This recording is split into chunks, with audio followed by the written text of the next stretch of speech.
The town of Hinton respectfully acknowledges that it is located on Treaty 6 territory, Métis Nation Region Number 4. These are the traditional territories and ancestral lands of Indigenous peoples, including the Plain Cree First Nations, Assiniboine, Winawak, Rocky Mountain First Nations, Stoney, Tsuut'ina, Nakota, Denisovan, Saulteaux, Mountain Métis, Michi, and many other communities that continue to enrich the land on which the town of Hinton was established. And with that, I'd like to call this special meeting to order at 4:02. Council, any additions or deletions to the agenda? Administration? None. With that, I'll entertain a motion to adopt the agenda. Councilor Race. Thank you, Mr. Mayor. Move to adopt the special meeting of council agenda November 30th, 2021. Thank you, Councilor Race. Council, we have a motion on the floor. Any debate? Seeing none, I'll call to question. All those in favor?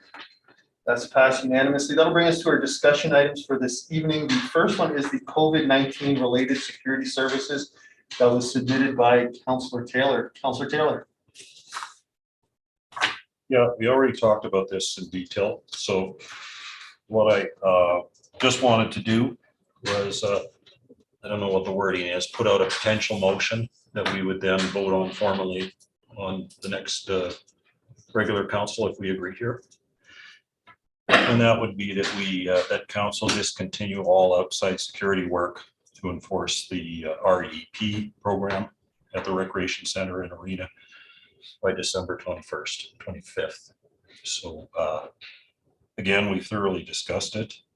And the only new information that might exist since we discussed it is the security presence seems to be reduced, which is great, till mid-afternoon. So that's fantastic.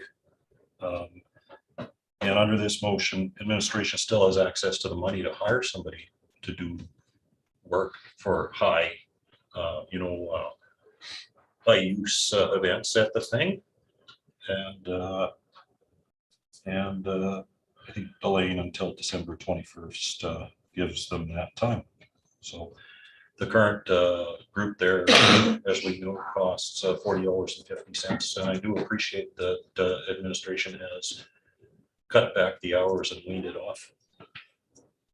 Thank you, Councilor Taylor. Councilor LaBerge. Question to administration. I think with events that are going down there, like the hockey games, for instance, that's separate and distinct from this particular contract, or is it all related? It's, if I may, sorry, Mr. Mayor. It's all related. The REP applies to everything in the building, so it would be those events as well. Not sure if that's where. Can I follow up then? But is the town responsible for paying for the security guards to check during the Timberwolves hockey games? No. Councilor Hawes. That leads to another question, but I apologize, I wasn't part of the conversation in the last meeting. I guess I'd have a few questions before I could entertain this, and that's what training are we going to expect from our staff potentially to deal with situations that may arise? Because granted, the previous situation that occurred wasn't during a high traffic event. It was, a group of people that came in on a regular practice of our user group. So I'd be very interested in how we're going to prepare our staff to deal with any future events that may occur. Because I guess I'm a little bit concerned that you remove security, it may open then the opportunity for what happened before. And it was known that our staff are not prepared. It's not an expectation of their job to deal with that kind of stuff, and hence the reason for the security. I do have a question though about the question that Councilor LaBarge says. I was unaware that we aren't responsible. Who is responsible then to check our vaccination records if it's a Timberwolves game? Administration. Thank you. So people entering the building, it's our responsibility. And Okay. people are coming in, and once they enter our building and then want to go into the hockey game, it's You know, I mean, it's not a black and white answer per se. I mean, to get into our building, regardless of what's happening in there, we are responsible for enforcing that. But if there's, for example, if they're admitting people through the upstairs entrance, exterior entrance into the Bill Thompson Arena directly in there, they would have to provide that screening and be upheld to do that in order to book the facility. That's part of their responsibility. So our security isn't responsible. We're not providing security for that hockey game. But we are responsible for making sure that everybody that uses the facility meets the REP program, whether that's through us directly, because they have to come through our spaces to go into those spaces, or whether people are entering those spaces directly. Okay, thank you for that clarification. I was unaware that there was more than one, if I may, one insurance.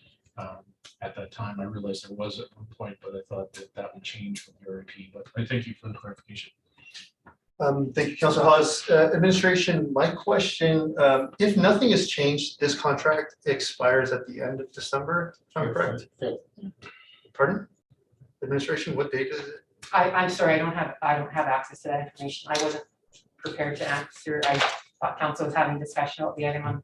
I don't know that off the top of my head. I can double check. Have we provided that to you? I believe it's That the answer to 5th you? of each month it renews. Okay. But if nothing changes, would this carry forward into 2022?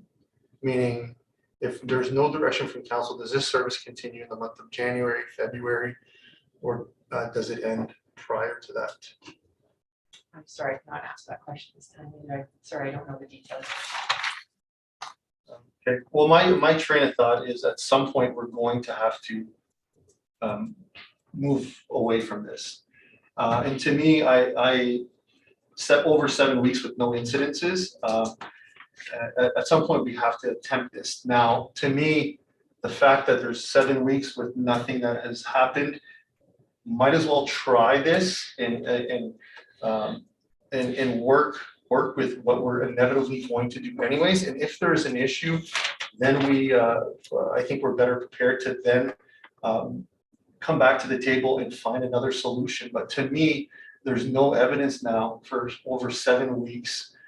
So continuing to pay for this service without a succession plan or an alternative plan of getting off of this, to me is, it leaves us with one choice, is to attempt to go back to the way we did it in the past. So that's my thought, but open to other suggestions on what is our succession plan?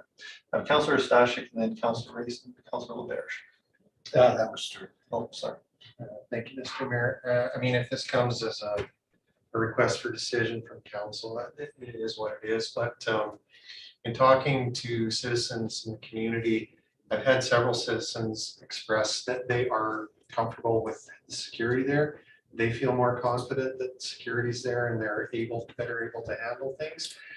And though there may not have been any incidents to the extent of the previous one that was reported to council, one of the citizens I spoke to told me that she personally witnessed 2 separate instances of pretty aggressive resistance of people trying to enter without having their vaccine exemption.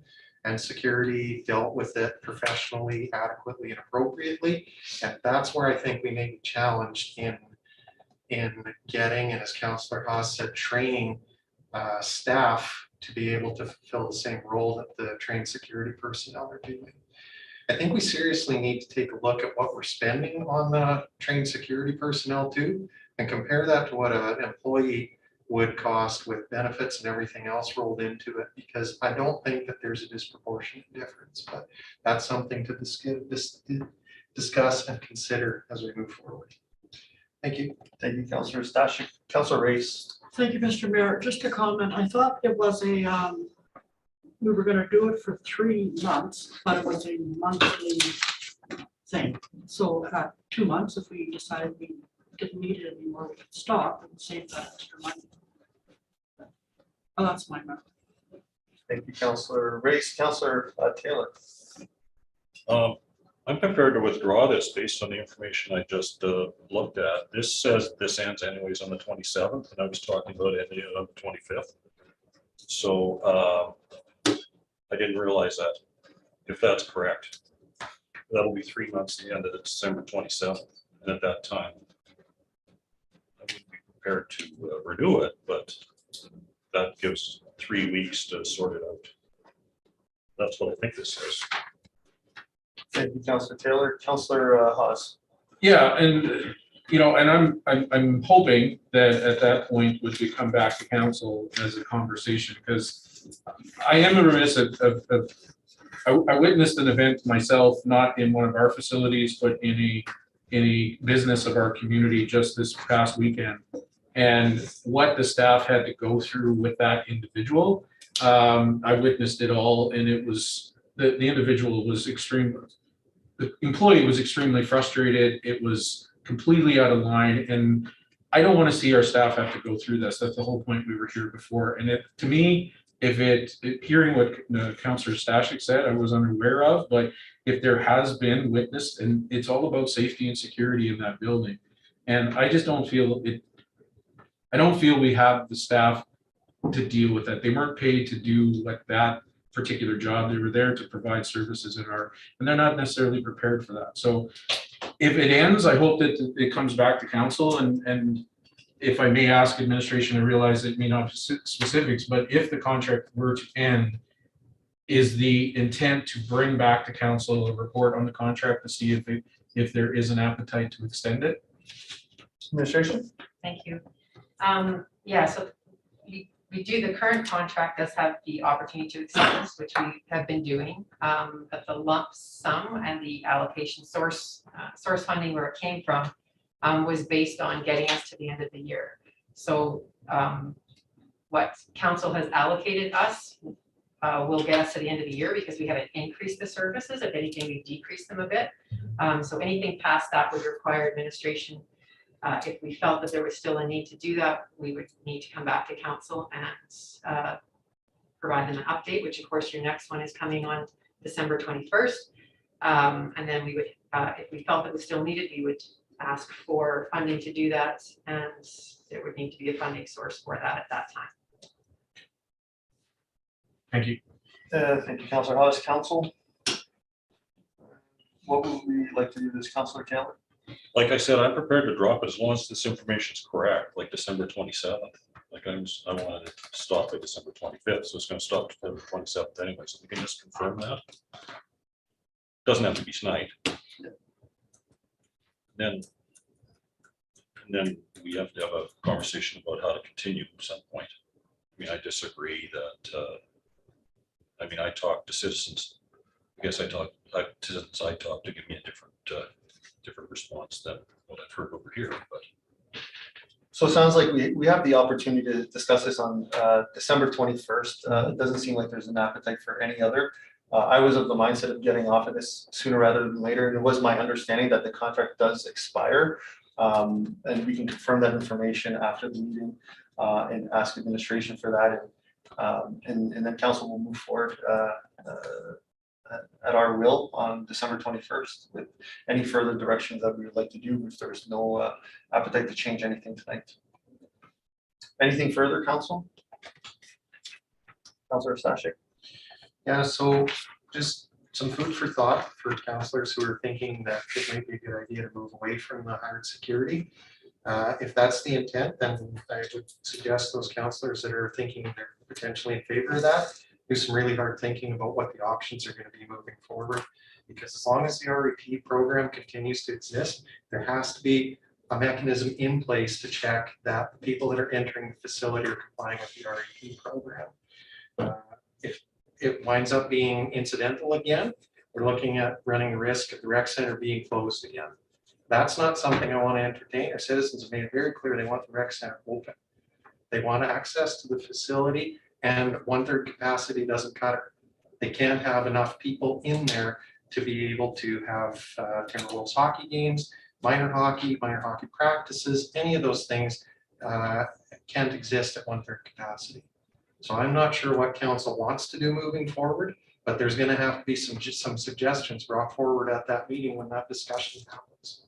Thanks. Thank you, Councillor Stashik. Councillor Race. Thank you, sir. I think it'd be a good idea to talk to security and see get an idea of what they're saying and what they're seeing down there at the rec center. And also talk to the people who work at the rec center. And that'll give us good guidance on how to proceed, I think. Thank you, Councillor Reyes. Councillor Taylor? I don't disagree with what, some of what I learned at Caldic said, but we had learned from administration the last time we had this conversation over there, that they were going to check with other rec centers and find out what was happening at other rec centers. So we are going to have more options than just what we face right here. And I think some of those other options I've already seen at other rec centers are have existing staff do it just like they do with the private facilities in town. So I think we're going to get those options laid out for us on that 21st. Thank you, Councillor Taylor. Council, anything further for this item?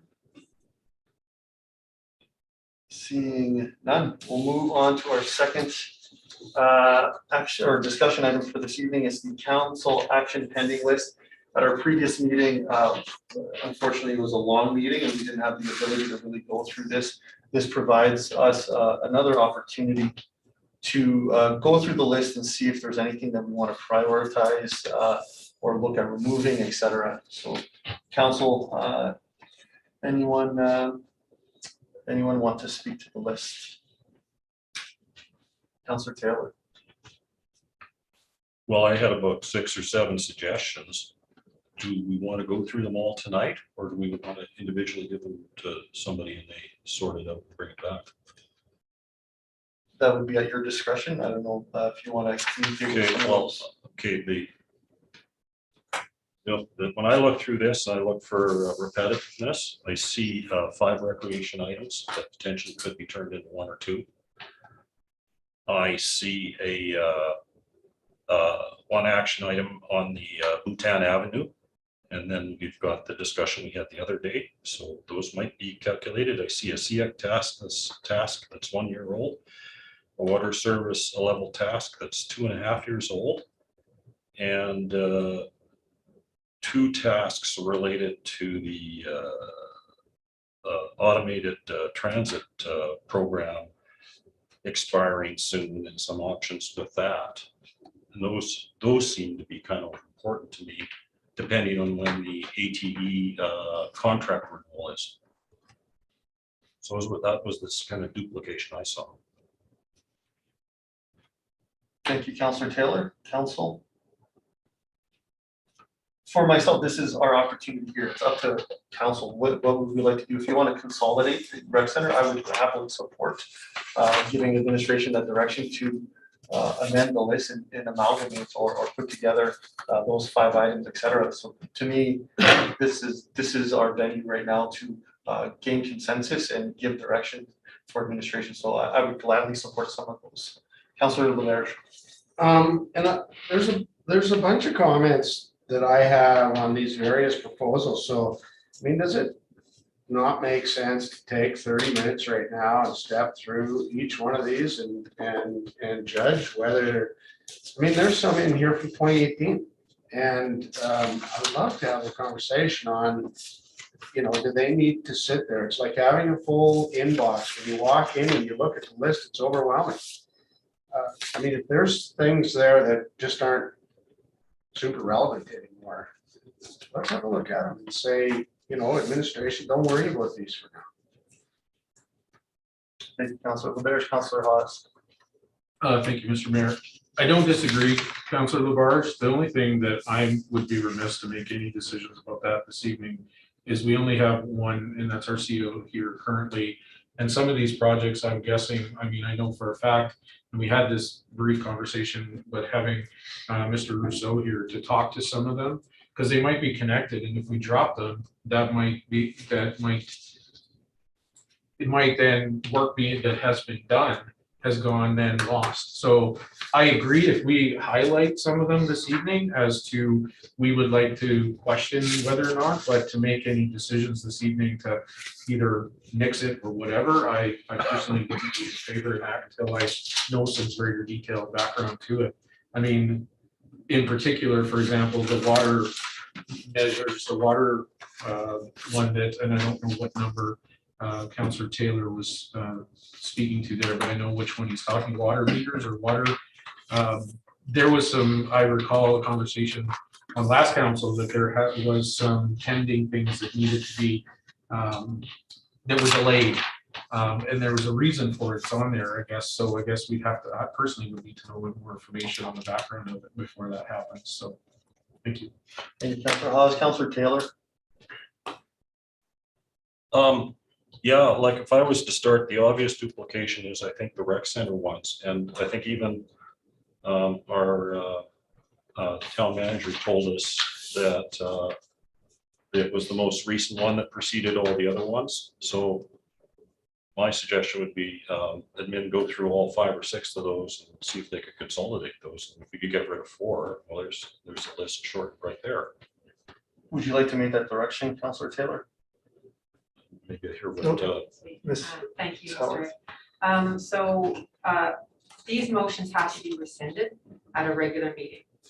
But that's where that would be done. So, I mean, absolutely, we can go through line by line. I can probably speak to most of them.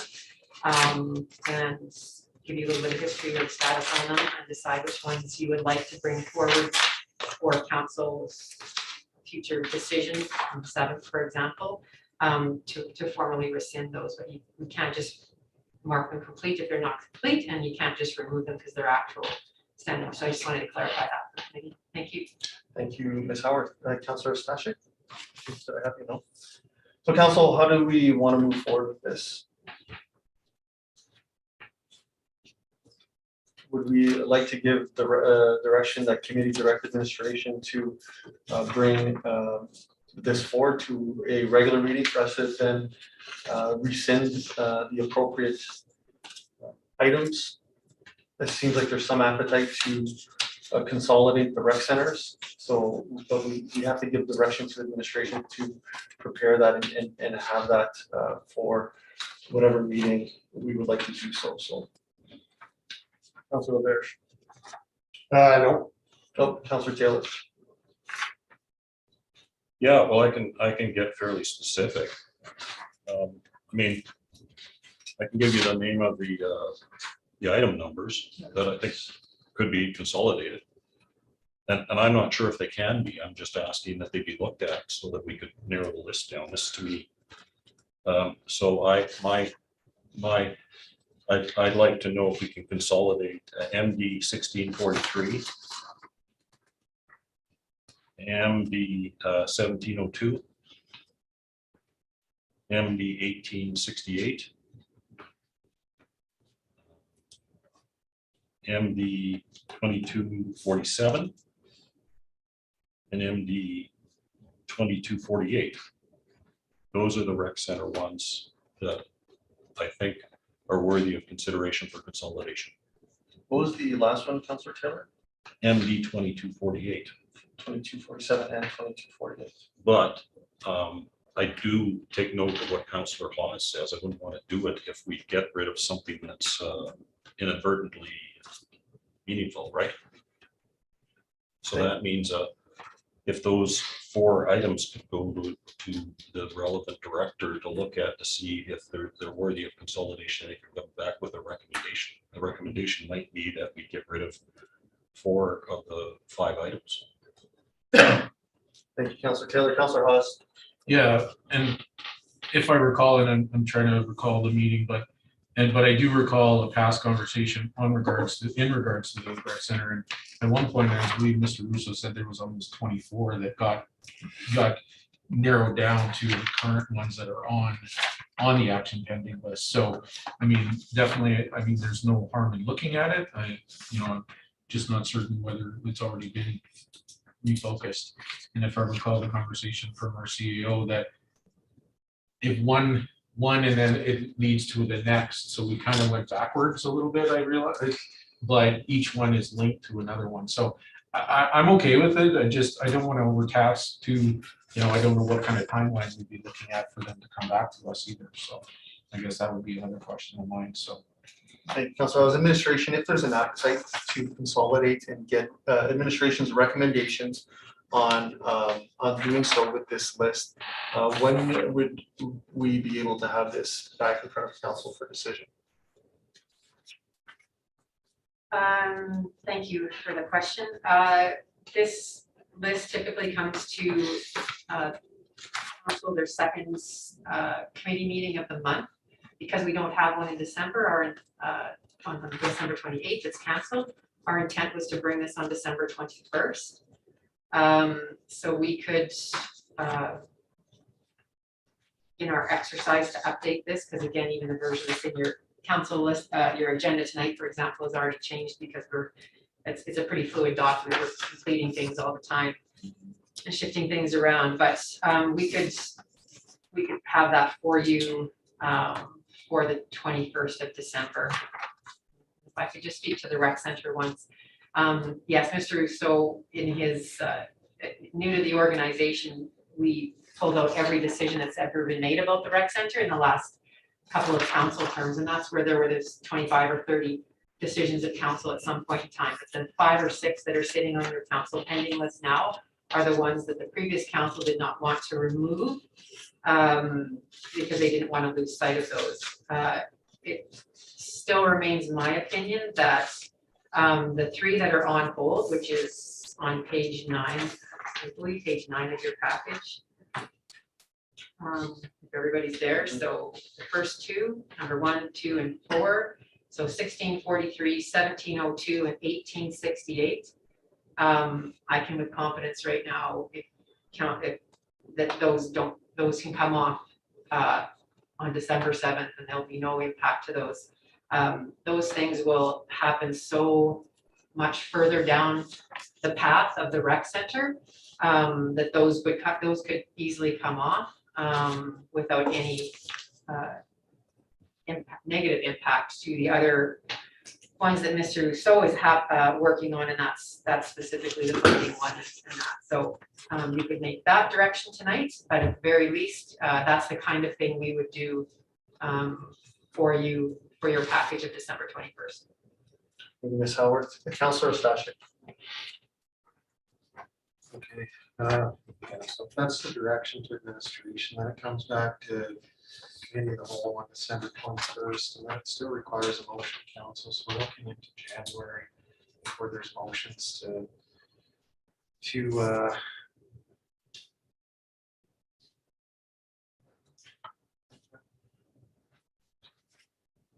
amalgamate them or to, I'm not sure what the process would be for pulling them out and putting them together, but my understanding is because there were all motions that were made at regular council meetings, they need to be again at a regular council meeting to rescind them or change them, modify them. If I could though, if all we're gonna do on the 21st is just go through the list again, I don't see why we can't take half an hour, as Councilman Bear said, and do it now. CEO Howard said that she's prepared to be able to speak to most of them at a high level at least, and at least it can give some background information to a discussion, motions that might come forward on December 7th to rescind some of these outstanding motions.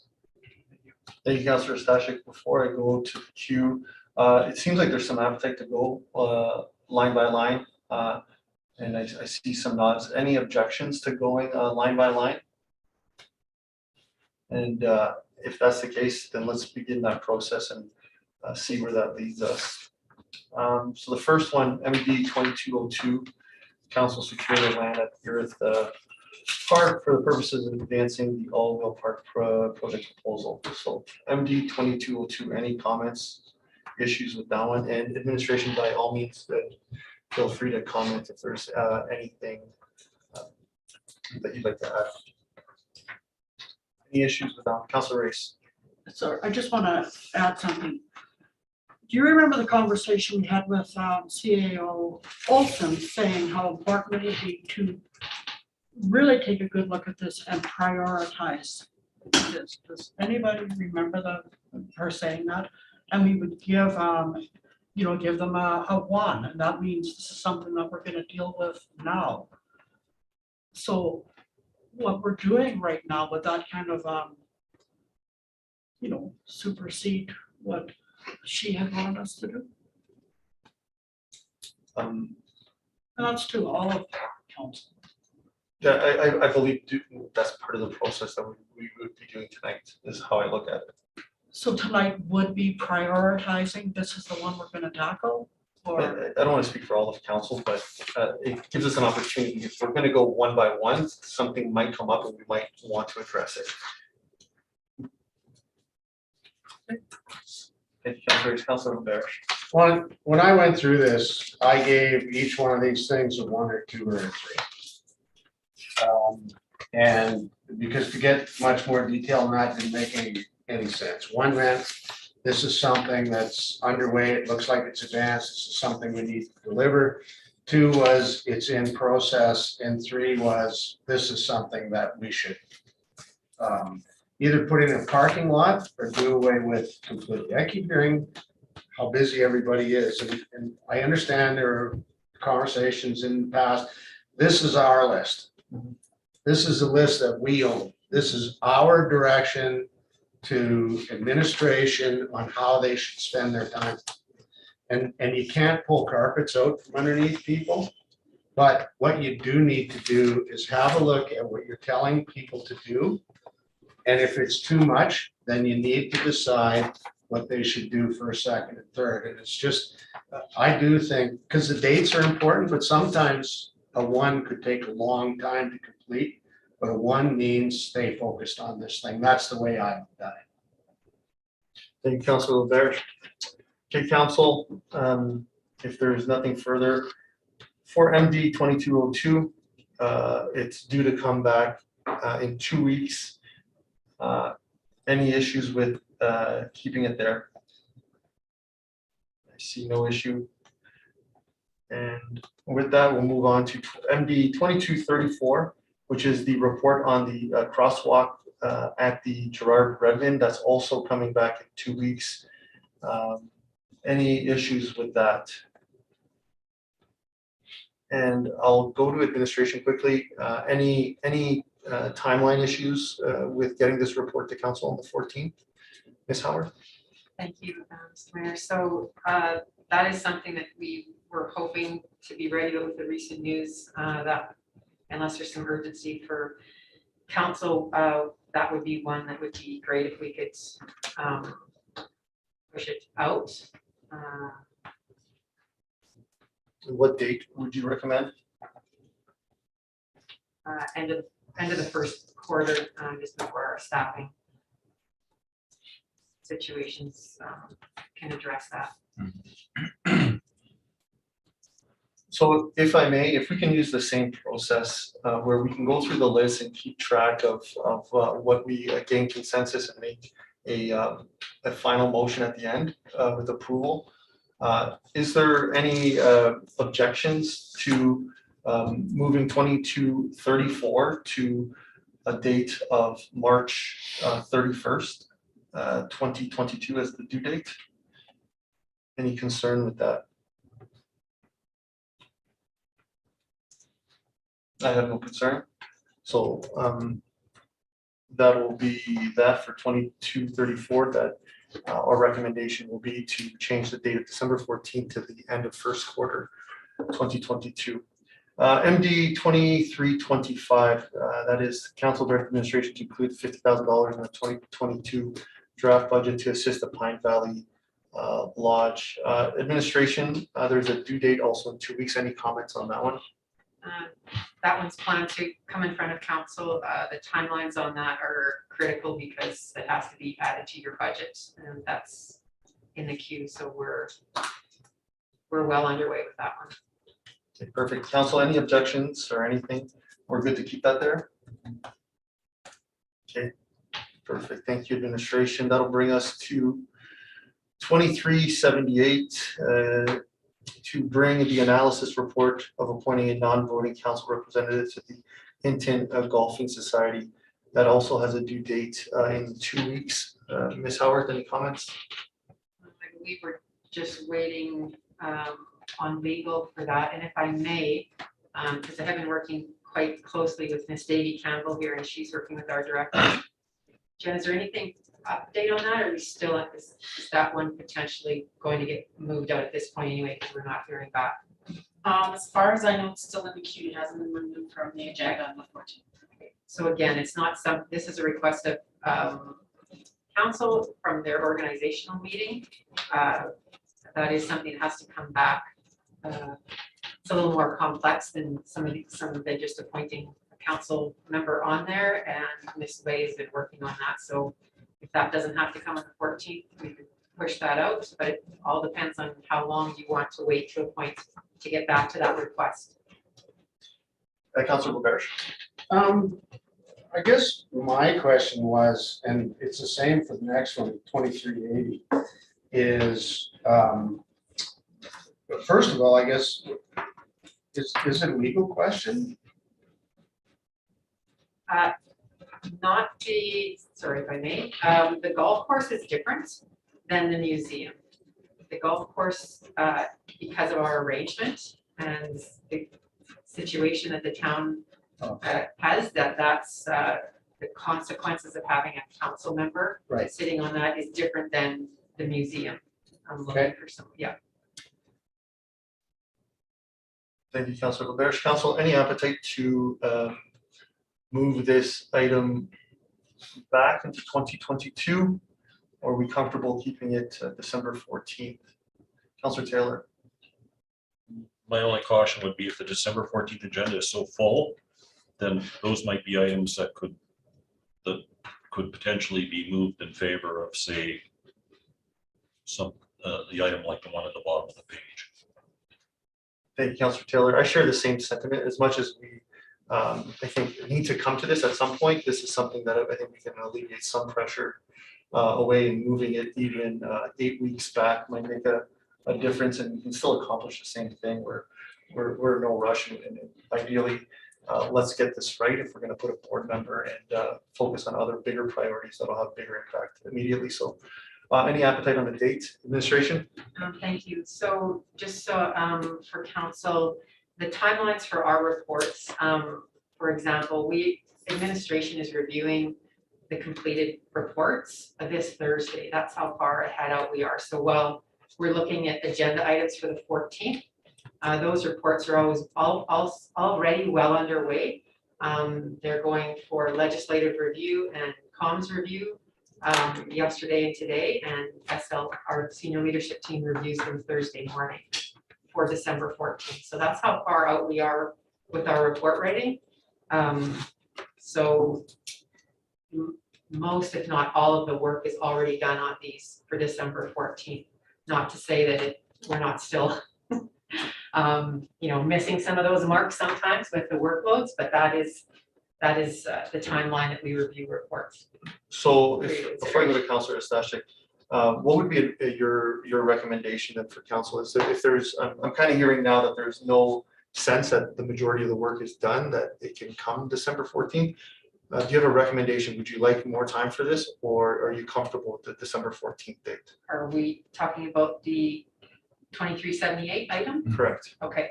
I'm assuming because the most recent update still says that we are waiting with legal, that one could be pushed out because it's our work is done. We're waiting for somebody else's work. And again, there's no urgency for that. So that one can be pushed out. Councilor Stashik. Thank you, Mr. Mayor. Just a question for administration, and that's if the legwork that's required to bring an item before council, does it expire? If not, I don't see any harm in having this pushed back for a month or two, because it can always be brought back to the agenda if the agenda is too full. If it doesn't create extra work for administration, then it's already done. It can be brought back whenever the agenda planning committee sees that it's appropriate. Administration, any comments on that? No. Okay. So sorry, I asked you that question, Mr. Mayor. I asked if they expire or if they're good once their approvals are done and everything, they can stay that way intermittently. If the reports expire? Reports and legislative review and everything that's required before it comes to council. Not in that short period of time, in a couple months. I doubt that. Legislation doesn't typically change that quickly. pushing it out several months, then we would perhaps need to re-engage legal, but I think if it's just being pushed out a month or two, that's fine. To follow up. So that said, then for 2378 and 2380, I would have no problem leaving that to agenda planning to sort an appropriate date for that to come to council, ensuring that our meeting is not overwhelmingly large. Thank you. Thank you, Councillor Stashik. With that, and I saw some head nodding, for the two items, 2378 and 2380, are we comfortable with a date of end of February for flexibility? Is that okay, or end of March? Any preference? Councillor Laberge. Well, there isn't, from my perspective, the only consideration might be from the golf course perspective, they're gonna be planning really hard for spring. I'm sure as soon as the calendar clicks over into 2022, whether we're involved or not, I guess it's no big deal, but no, let's push this out and make the right decision. Councillor Laberge, Councillor Haas. Yeah, I'm for pushing it out, and to that, I mean, it's considering it a non-voting member, so even if they were part, I mean, they're not gonna be voting on anything. So I mean, I'd be comfortable with pushing these until the end of February, both of these, giving enough time, and we can focus on some of the other things that are higher priority, so that's my preference. Thank you. Councillor Haas, Councillor Stashik.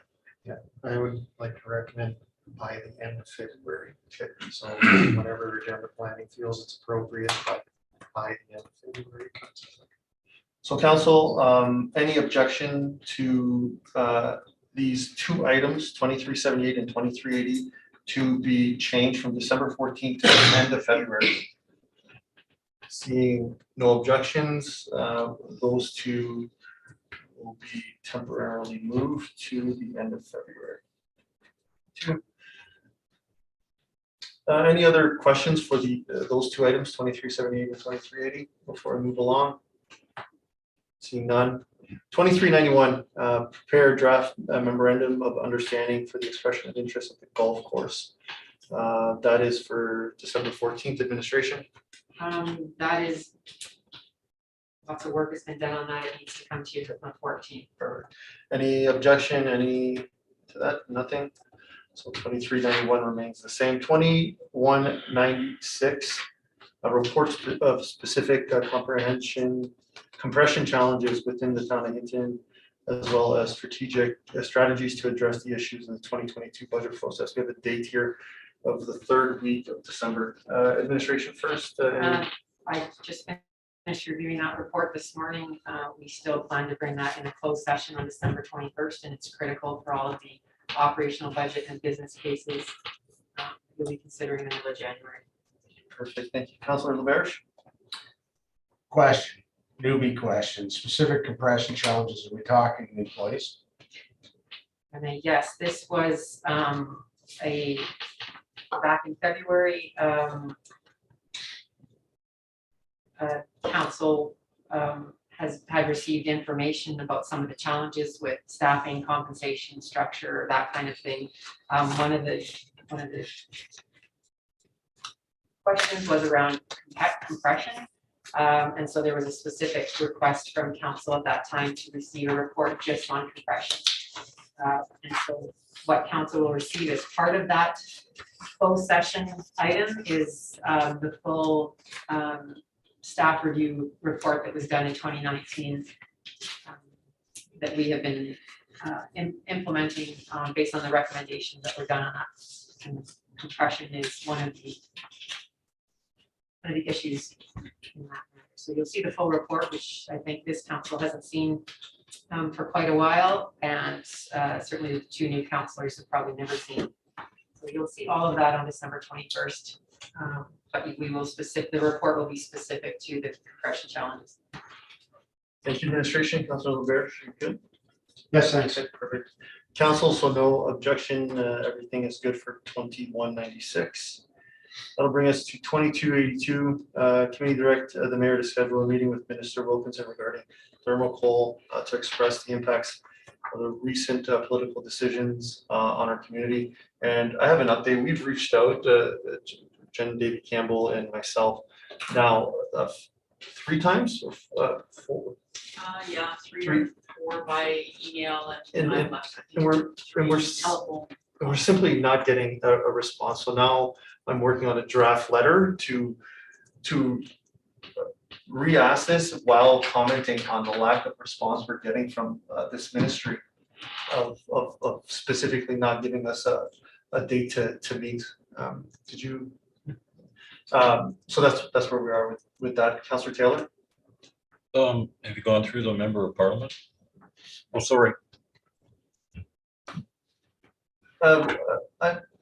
Was Mr. Soroka CC'd on any? No, but that's not the question. The question is, have you gone through the member of parliament to seek the appointment? Because that's part of his duties. Correct, that's Mr. Soroka, yeah. Yeah. No, I can do that. Okay. Councillor LaBerge? Maybe if you have him know you used to live in Toronto. Yeah, it would help, yeah.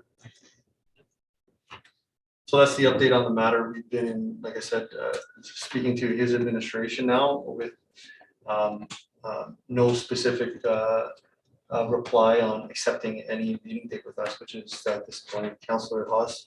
I was just wondering, because every provincial has a counterpart federal, would it be better to also maybe reach out to the counterpart of the provincial government, have a conversation that might be able to advocate for us as well at the federal level? 'Cause, I'm guessing it might be easier to get a meeting with them.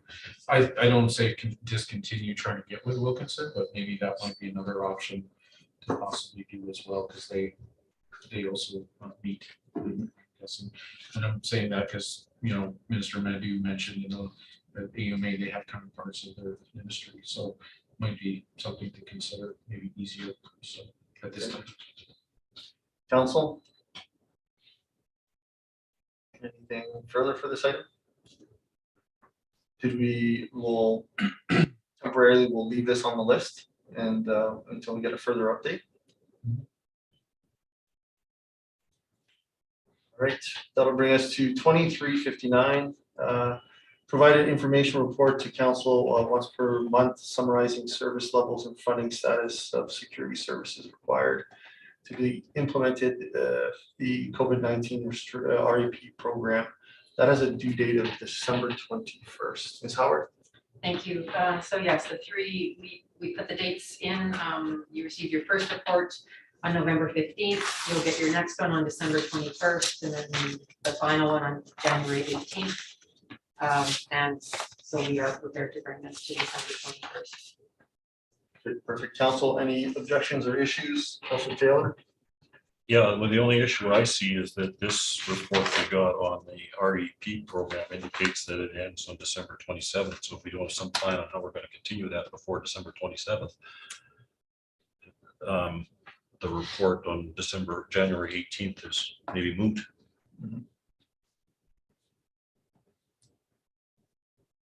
Administration. Thank you. So the dates of the reporting is to allow us for the cutoff time. So the one for January 18th will give you the status to the year end, December 31st. So we get all the stats, we do all the work, formulate the report. Again, our reports are starting to be written 2 weeks before they actually come to council. And so that's why you're seeing January 18th, as you'll get information what happened up to the end of the year. Your December 21st one will give you information up to including the end of November or a little bit later. That being said, listening to your other conversation about what you may want to explore at that time and if there's any extension, December 21st is a regular meeting. So decisions of anything can be made at that time. It's your last meeting of the year. So whether that's around the REP program or whether it's about rescinding motions, all of that sort of thing can be done on the 21st of December because it's a regular meeting. There may also be on this matter, 2359, we may, knowing that that's the appetite of council is to wind this down or explore an option to do that. Of course, the administration is working on that as well. There may also be a closed session item connected to this on the 21st as well, so that council can understand the labor implications of this. So we are planning and we'll have something for you on the 21st. There'll be a public report for sure, and there may also be something in closed session for you to consider before you make your final decision on that. Thank you, administration. Council, any issues? Okay, so 2359 is still good for December 21st. That'll bring us to 2398. If you can have a look, it's to bring options regarding the transitional grace period rather than grandfathering the existing short-term rental. That has a date of January 11th, and I know we recently chatted about this, administration. Any comments? No, I know we just came before council again on November 15th. Needed quite a bit more work, if I can boldly say. And so I think the comment at the time was, you were happy to delay this out to January 11th, but there was not much appetite at that time to have it come later than that. But again, we can explore it right now that's in front of you. So our intention is to still have that to you at a standing January 11th. Thank you, administration. Council LaBerge. Yeah, I think it's important not to go beyond that. I mean, people need to plan for the upcoming season. If we're gonna impose new rules, then we need to do that. Thank you, Council LaBerge. Council, any other? Councilor Stashik. If interim CEO Howard knows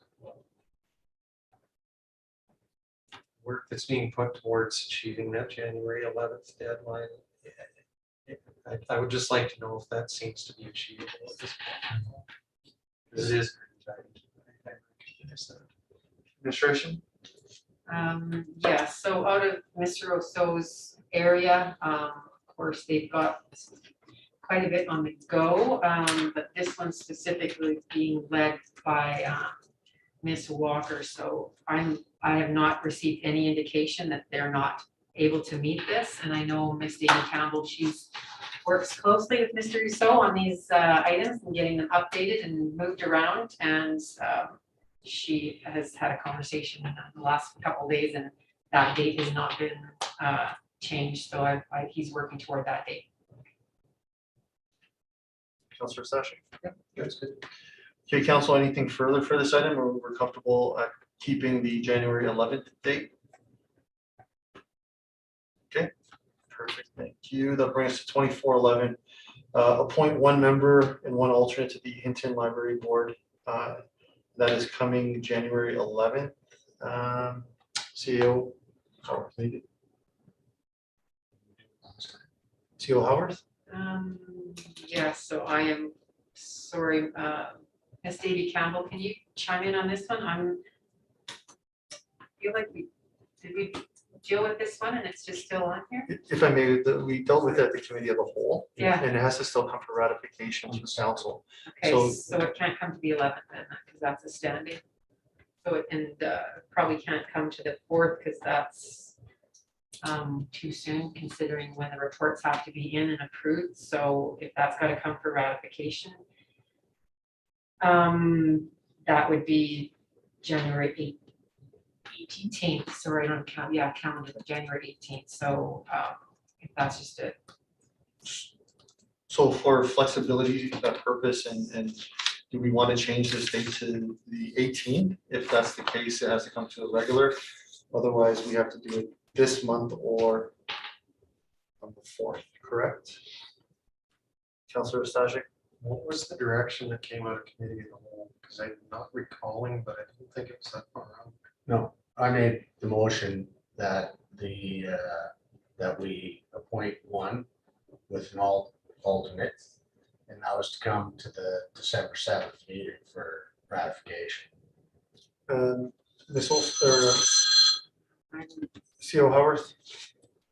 I'm sorry, committee, I'm gonna have to go away and take a closer look at this one. So what we'll do is we can park that. Okay, thank you. It has a date of January 11th, which to my knowledge, I also agree. I thought there was a date in December.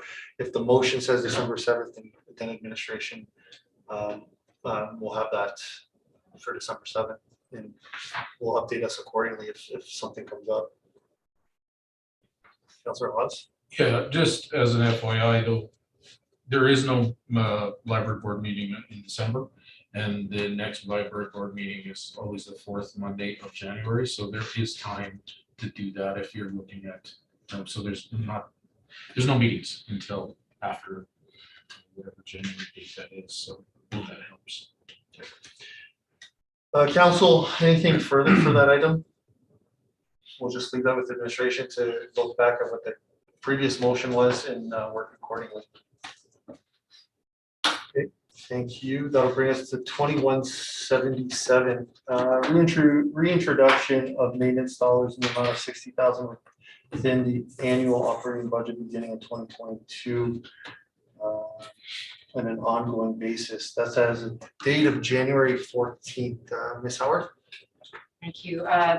That will be achieved when you, we will include that in your operating budget, draft budget, when you see that on the 14th, and that'll be considered complete. And then it's what you do with it after that that may require some other action. Thank you. Councilor LaBerge? A question, it doesn't say it, but I think it's the case that it's 60,000 for maintenance to be boardwalk, correct? Yes, correct. And that's an excellent example of making sure that our motions actually can stand alone when they're not in context of the report or another motion adjacent to it. Thank you. Can council, anything for that item? We're good with the January 14th date? Seeing none, that'll bring us to 2199. To bring forward a 2022 draft budget with a maximum 3% tax increase, and it has a date of January 14th.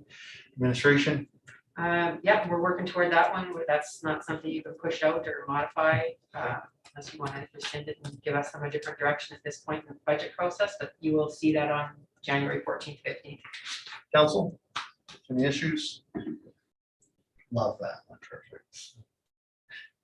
Thank you, administration and council. I'll bring us to 2292. To waive the arena rental fees for the Timberwolves estimated total 12,500, 7,500, 2,500 to be funded from the council contingency fund 22, 23, and 24 respectively. It has a date of January 14th. CEO Howard? Thank you. That's one again. We're just rolling forward, waiting for us to plunk it in your operating budget for your decision on or further direction on the 14th and 15th of January. So that's in the queue, done already. Perfect. Council LaBerge? Again, newbie question is this comes from where? Is this ice time rental? Is advertising rental, or is it a combination of all those things? This is their ice use rental. And is this a percentage cut on what would normally be charged, or a flat amount that was asked for? This is on the fees and charges policy. The administration can't waive fees, and if council, nor can council without allocating where that lost revenue would be coming from. So in this case, on July 6th, and I mean, again, you could pull out the report from that. I believe that was in a public meeting. Council wanted to provide additional support to the Timberwolves, but because the policy says that they can't just waive fees and charges without allocating it from some other funding source, this is the funding source that council allocated it from. So you will see in this case, when you see your draft operating budget for 22, 23, and 24, you will see in your council contingency fund, it won't be reduced, but there'll already be some pre-commitments for that out of that line in your budget. Councilor LaBerge? So is this all of their ice time then, or just, okay, I thought not. Thank you. Yes. Councilor Taylor? Yeah, I'm looking at another item here. It's MD 2291. Where it is on your list. It's on a list that I was given the other day. And it says that approximately 8,000 of waived ice arena rental fees for the Timberwolves in 2001 be offset by the Parks Recreation Cultural Service branch operating budget, such that expense reductions and or revenue increases are identified and applied by administration. So that says in progress, impacts unable to be mitigated will be identified during the financial reporting. So this this one is taken care of, or? CO Howard? Thank you, Mr. Chair. So yes, there was a 4-year financial implication to the request from the Timberwolves. The 2021 request that you're referring to, that you just read out, was decided to be found within the 2021 operating budget. And that's, so again, anytime there's fees waived or implications of that, we have to determine where that's going to be found. And so for 2021, that's going to be found in the operating budget. So it's complete because we have to find it. And so we'll, and again, instead of having that floating on your action pending list, it just gets completed because it has to be your 21 budget. So the only outstanding ones is the 2292. Perfect, Yes, thank you. you're welcome. Perfect. Thank you, administration, Councillor Taylor. Council, so no objection. We're good with the January 14th date. Seeing no one, 2299, facilitate a live stream and recorded workshop with council prior to the 2022 budget deliberations to evaluate the town's infrastructure priorities with focus on recreation center improvements and possible expansion. This is the date of January 14th. CO Howard. Thank you. This one, since you've received your package on Friday, a request from Mr. Rousseau to have this date changed to the end of February 2022.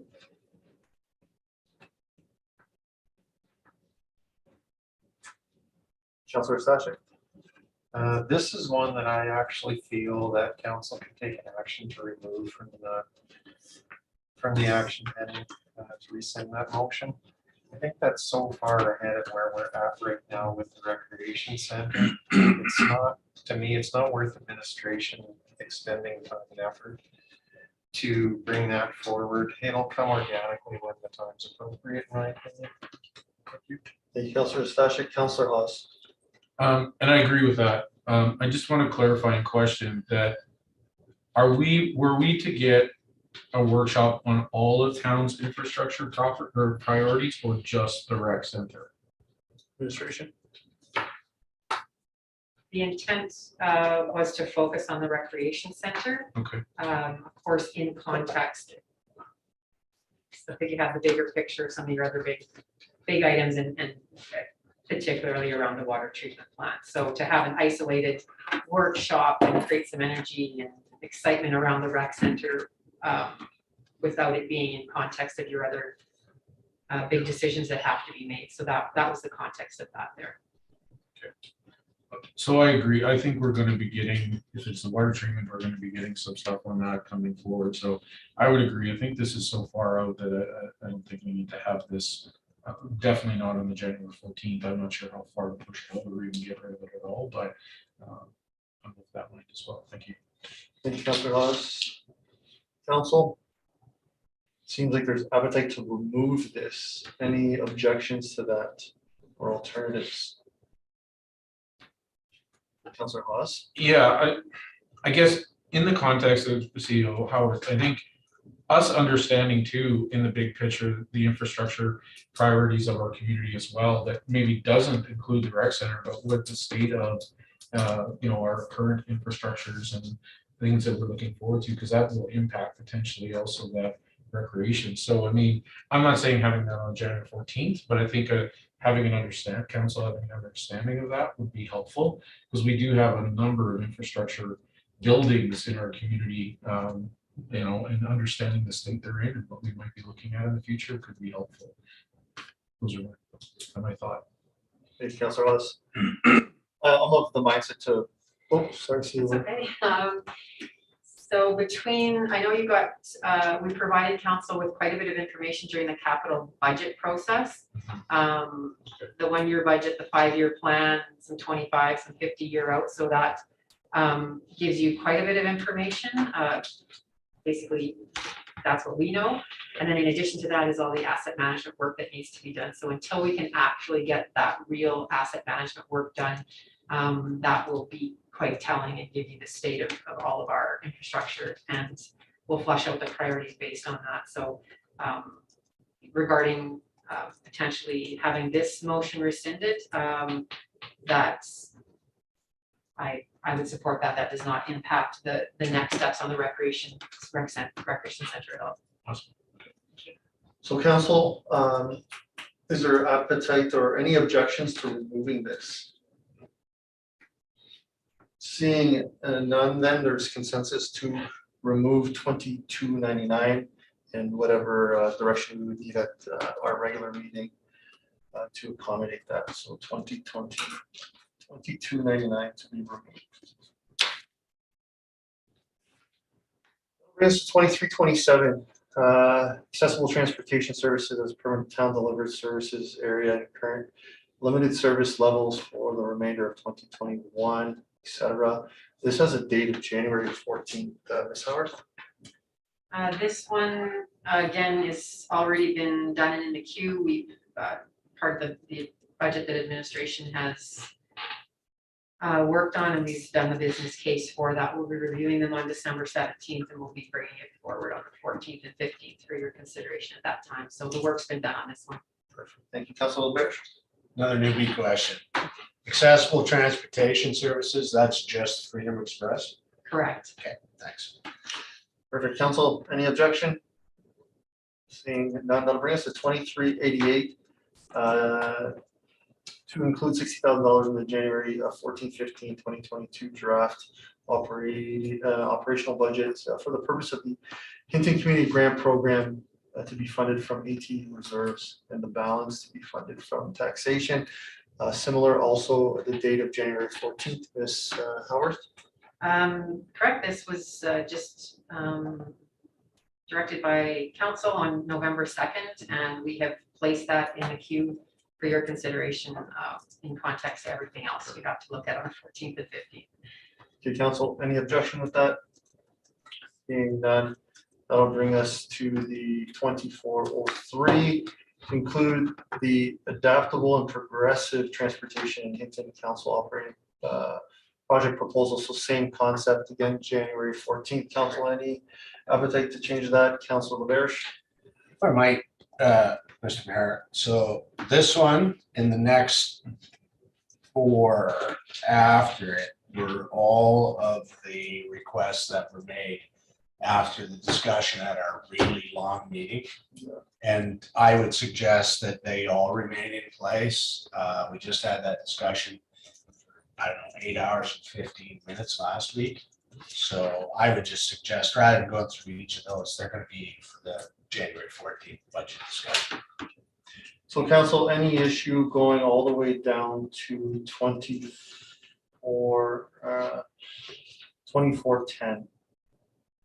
2409 up to 2409? We're good with all of those. And thank you, Councilor LaBerge, for that. Save us from an 8-hour meeting tonight. Yeah. That'll bring us to 2410. Can I just ask a question on 2408? Yeah. Which is the work to be done on the cemetery, but there was also the sort of I think we called it wilding. Rewilding. Are we having a look at some of those additions in this next budget of what we might let go? Thank you, Mr. Chair. So yes, coincidentally, administration has put forward a business case for rewilding as well. Okay. So it was quite unique. That kind of happened at the same time. So we'll have that for your consideration on the 14th and 15th as well. They align nicely. Thank you.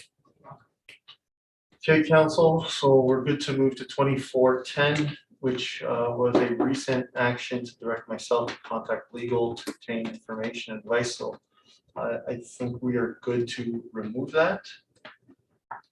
Any issues, Councilor Stashik? When we remove and be marking it complete. Complete. Yeah. Correct. Council, any issues with marking 2410 complete? Seeing none. There's consensus for that. That'll bring us to 2310.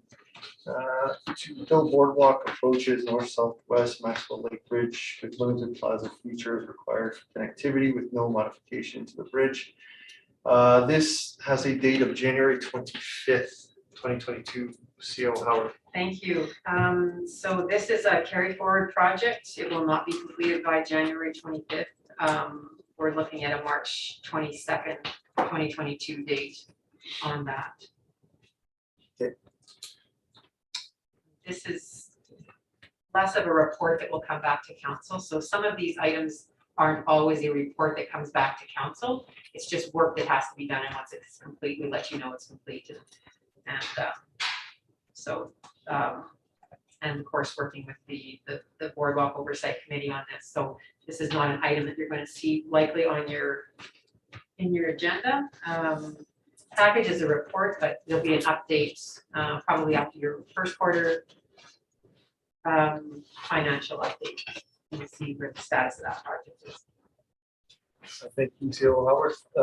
And for Councilor Magoo to just join us, I'll give a brief update. We are on the action pending list, discussion item, and we're going line by line to discuss whether we want to amend the date or to mark it complete or to remove, etc.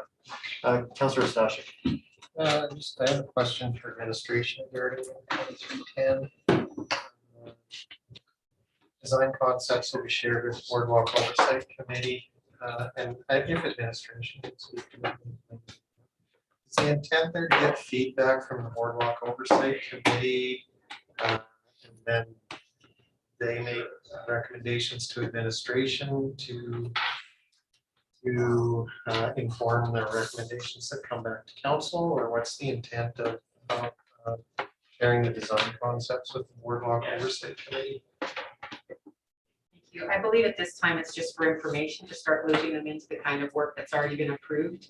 But there was quite a detailed report and design that came to council that they have approved. So I don't think we're looking for input or feedback. I think it's just information. But I can confirm that through it by email at a later time. That's my understanding. Councilor Stashik. I'll likely follow up with administration by email about that one. Thank you. Thank you. Council, there was indication of changing that date to the sometime in the month of March. Any objection in changing that to the end of the first quarter, end of March 2022? Seeing no objection, 2310 move to the end of by the end of March. For Councilor Roberts, we moved for 2310 to be moved to the end of March as the change from January 25th. Council, that'll bring us to 2318 to invite a representative from the Hinton Friendship Center to a standing committee meeting, provide other feedback regarding the town of Hinton's land acknowledgement statement. It currently has a date of January 25th. CEO Howard. Thank you. So we continue to work on this. It's we're engaging and working with the elders at their time and place and space and all that sort of thing. And so we hope to have something by the end of January. And if we need to update that, we will let you know. But that's the timeline right now that we're expecting to be able to bring something back to you. Council, any issue with the date of January 25th? Councillor Hawes. Just I guess a quick comment, and it's just my own opinion, but I've seen many through my work, many of the land acknowledgements, and I find that ours is quite in line with options that are given to, in fact, I've been given in my work 7 different options, and this was one of the options that we are currently reading, with many others that were either a lesser but still. So I'm not against this. I'm just saying that we are in line, personally, what I see with a I think a thorough land acknowledgement currently at this time. So, but having some input, I'm not against it. Just thought I'd make that comment. So. Thank you, Councillor Hawes. So council, any objection? Oh. Thank you. So our early indication from working with the elders is that there is nothing significantly wrong with what we've been using. But there's quite a diverse group in our area to consult with. And I guess the other piece of that is we did not, they have not indicated that they would like to come in front of council and meet with them. They're happy to be working through administration for you in that way. And the other piece, I guess, that may come forward for consideration is the recognizing the Indigenous peoples that perhaps aren't signed on to treaties. That's probably the what's preliminary feedback that we've gotten so far. And again, many of the land acknowledgements have varying degrees of that. They sort of speak to again, those that have signed on to treaties, but there were many people who did not. And so how do we acknowledge them? So that's where we're going with that. Again, I agree, we're not offside. There was a lot of work to go to put into the land acknowledgement that we have now. And we have not missed the mark, but we'll fine tune it and bring it to you when we get those final pieces from the elders. Thank you. So council, I really only see two options, one, keeping the date or putting it a little bit further and prioritizing other things. It sounds like we're on base with our messaging. So to me, the only other option is, do we want to push this to the end of the first quarter and let administration focus on other things if need be, but still give them the flexibility to bring it on the 25th if they want. Councilor Stashik? Yeah, I'm fine with pushing it out to the end of the first quarter, at least allow administration to prioritize other tasks. As you said, Mr. Mayor, it sounds like we're on target with our current statement, so continuing to use that one as we move forward until we get something hammered out is fine. I don't see any particular rush to get something brought to council. Council, any objection? Oh, Ms. Howard. Thanks. Sorry, participating a lot here. Council may remember that there was an inclusion policy brought originally, and that was determined to be better considered during your strategic planning session. So that sort of bigger piece of where we want to go as an organization, as a community, just inclusion wise.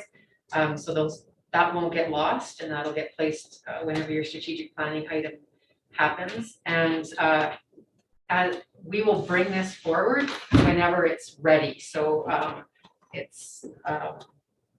we will prioritize it over work, but once we can get the pieces put together, if it's ready earlier, we will bring it earlier. And the team we have working on this has the capacity to bring that forward. Council, any objection with changing this to the end of March for flexibility? Seeing none, 2318, we'll have a change date of January 25th to the end of March. That'll bring us to 2377. Continue to advertise the remaining open positions on boards and committees. Bring the application back to council for decision for a future council meeting prior to January 30th. It has a date of the 25th of January. CEO Howard. Thank you. Hopefully you noticed our advertising has gone out about this already, so we'll let that run for December, January. On the 25th of January, that's your standing committee, and likely in a closed session, you'll see all the applications in closed session, and then we will flip that report around for you to make a decision on February 1st to appoint any outstanding applicants. Council, any issues? 2377. Seeing none, that'll bring us to 2402. Bring back alternative options to redeploy COVID-19 resiliency support program grant funds based on responses gathered from the Hinton businesses. By January 25th, that was recently brought to us, CEO Howard. Just an update on that. What you probably have in your packages says pending, and you'll remember pending means probably hasn't been picked up yet. That actually is in progress, and planning a presentation for January 25th. So Mr. Rousseau is expecting to have that for you on January 25th. Councilor LaBerge. So there was a specific comment that some, I don't know, formalized survey needed to be in place, so it's sort of guaranteed wire distribution. Have we begun, is it at that level of detail yet? I'm just curious what the question we're asking people are. Question or questions. CEO. Thank you. I'm not aware of where they are in that. I know a survey was one, or maybe a combination of things that might occur in this outreach, and we're to gather those responses from, but I'm not aware of the details of how they're doing that. And if that's inside the motion, like it. Counselor Taylor. My only concern with that deadline would be that talk to an individual who's organizing what perhaps is one of our biggest events, which is Challenge for the Rockies. He indicated that this date might be too late to assist with that event that brings 600 participants out of town. So I'm just concerned with that, which means that we might get like a separate request in addition to that, with this being in January 25th. So I don't know what to do about that, but I just bring that concern forward. Thank you, Counselor Taylor. Council? Counselor McGee? I guess just to respond to Councillor Taylor's concern, I suppose it would, any organization could still bring a request before council, requesting, additional support that perhaps due to timelines or the timing of the event haven't fit in with current grant funding, or perhaps future grant funding, like where this resiliency program might be going, and request that council allocate funding. Is that correct, interim CAO? Correct. There's the beginning of a year, there's a few different sources that council can allocate that from. The other option that will likely be included in this work is something that's retroactive. Again, a little bit of a risk, because if it doesn't get approved, they'll have their event by then. But the intent is to include that. And the work will be having to be done quite soon, because again, if the report's coming on your 25th agenda, that will be written at the latest the first week of January, and we'll be reviewing reports on the 13th at the latest. So a lot of this work will need to be done now in order for that report to be achieved even by the 25th. Council? Are we good with 2402 continuing the same date? Seeing none. That'll bring us to 2136. We recently discussed this regarding the collaborative partnership approach to development of Hinton lands. That was from November 21st as an updated date of February 15th, 2022. CO Howard. Thank you. Hoping to leave that date on there. I may have an update for you on December 7th. That will come in closed session, but at this time, I would like to leave that date as is. Council, any issue with 2136? Seeing none, that'll remain the same. 1686, bring back alternatives to be used to replace the logs in benches and structures in the first quarter of 2019. This has a date of February 22nd, 2022. Ms. Howard. Thank you. This is one of those, if you look at the original meeting date of December 2018, that was originally flagged during a budget deliberation conversation at the time. This is linked to a bigger action, I guess, and that's to, and we've been working this year on getting our minimum landscape design and construction standards updated. And so this, we will not be able to bring this item back until that item is completed. So we're requesting that get pushed out to February 22nd of next year. Council, any issues, comments? Councillor Hawes. Looking forward to thinking. That's all I have to say. Councillor LaBerge. So the comment there with the consulting firm has been hired and workshops have been completed. So is that in relation to the broader investigation, or in finding alternatives for the log structures? It's a combination of those. So this is, this doesn't speak to all of the, for example, the mountain theme that we may or may not have, all of that kind of thing. This will inform what options we have and want to consider for our log benches. Because the reason that we have log benches is because we're trying to connect that to other plans, that kind of thing. And so just like we, the rest of the community, we have development standards for the rest of the community, we abide by those as well. And so that's sort of the look and feel that we're trying to do. And so this will help us assess what the options are to some extent and what the implications of those are operationally and capital wise. So it's integrated in that for sure, but it's not, there's still, once that first piece is done, there's still some work that has to happen in order for, because that's being led by development services, infrastructure services side right now. Then we'll pick that up as the parks team and bring a separate report forward for council on that. Councilor Lubich. Okay. Councilor Sashi. Thank you, Mr. Mayor. I think Ben kind of answered it already. I wanted to follow up that as part of that discussion, recommendations for the minimum landscape design and construction standards that operational impacts were going to be taken into suggestion or into consideration.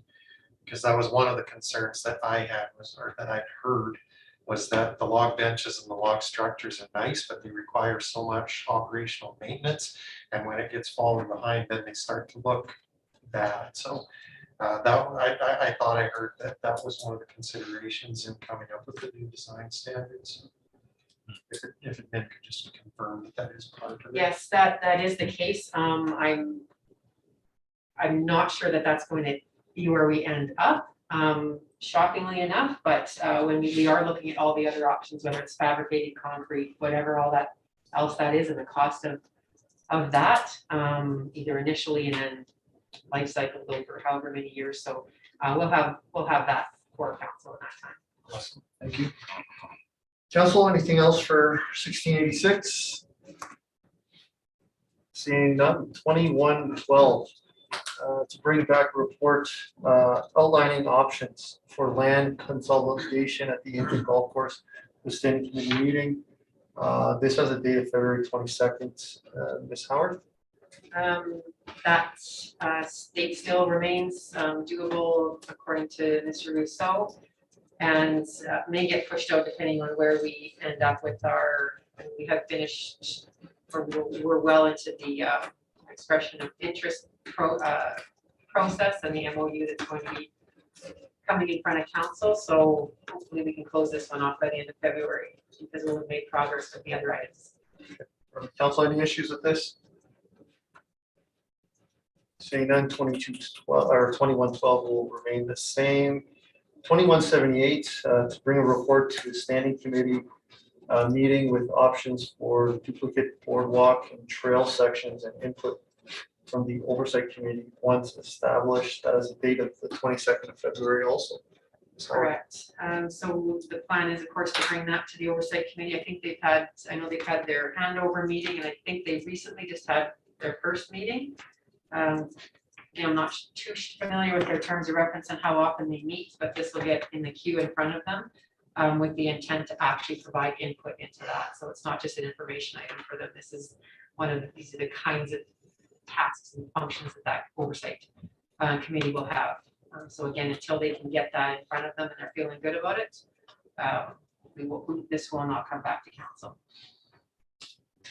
Council, any issue with 2178? Seeing none, that'll remain the same. 2247. To pursue the EOI process for the recreation center refurbishment and or standalone recreation center facility completed by fall 2021, et cetera. This has a date of February 22nd, 2022 also. CAO Howard? Thank you. So we are still waiting on that funding portal to be opened up. It's not looking good, obviously. We're into winter and fall has passed. The date that's been revised, even since Friday, is to April 26th of 2022. Or we can hope to have some progress on that one. Thank you, Councilor LaBerge. A question, this direction, is asking for an expression of interest. Is that to build it, fix it, to do maybe one or all, it just seemed, when I read it, it was a request to go out to the market or, I don't know, it seems to me that if what we're looking for at this point is an expression of interest, maybe this is premature, as Councilor Pistache had said earlier. Maybe this is another one we need to put on hold. Administration, any comments for that? No, I mean, I'd have to go back and familiarize myself with the discussion, the report that came in April, where this came from, but the bit of the chicken and egg that we have here is pursuing funding and having funding and matching funding and having anything in place to be ready for some of this, work, if any. And so that was the link to the ISIP program. That's all I can provide on this site, sorry.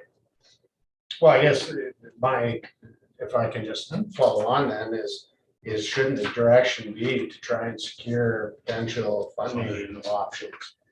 This just seems to be a big direction asking administration to do a bunch of things. Councilor Taylor? No, that's fine.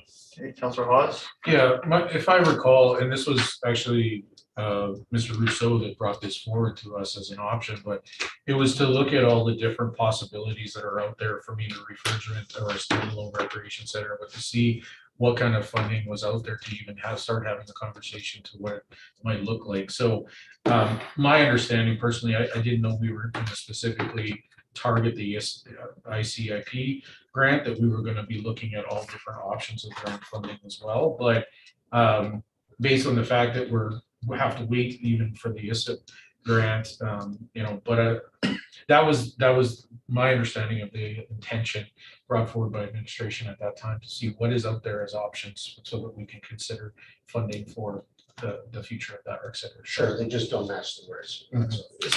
CO Howard? Thank you. Great news, the staff is ahead of me. The update from Mr. Rousseau since the last time I looked at this list is that the province of Alberta has confirmed that they will not be relaunching the ISIP grant since it has been oversubscribed. That's ringing a bell now, sorry. And administration will research alternate funding. So we will continue to pursue this under other grant programs.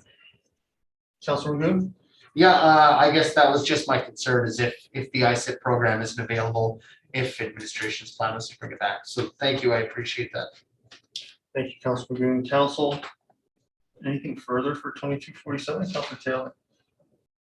We're just a little curious. We're going to cancel an item that's MD 2299, where we want to cancel us having the priorities related to rec center improvements and possible expansion. So we don't want to even talk about that yet. We've got an item here that says we're going to get money.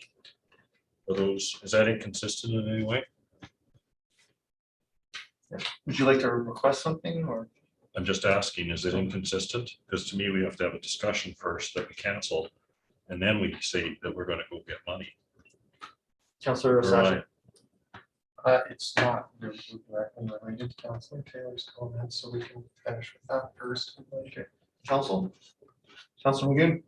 Sorry, and this is from before I re-entered, but MD 2299, I'm assuming based on what Councilor said, was dropped. Mhm. Then reading that, it says, simply that committee direct administration to facilitate a live streamed and recorded workshop. In my mind, all that does is it stops the workshop from happening. It doesn't necessarily stop the search for funding and or the advancement of that project.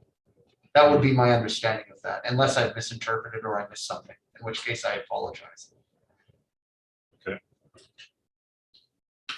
For myself, I actually agree with Councillor Taylor in the sense that it seems a bit conflicting with removing the other one. And I think we have an opportunity with our strategic plan and to approach this and then give further or new direction on how we want to tackle any appetite for the rec center. And honestly, without council agreeing on what the scope would be hypothetically and what we want, it's really odd to move forward with this without that consensus of council. So I would be in favor of either removing or pausing this at the very least for us to then game plan as a council through our strategic plan or other session to know how do we want to move forward with this. So I'm in agreement, either remove or at the very least pause is what I would support.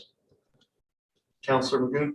I guess my question would be, because I certainly agree, I think the strategic planning session is going to dictate a lot of what should happen or what will happen moving forward.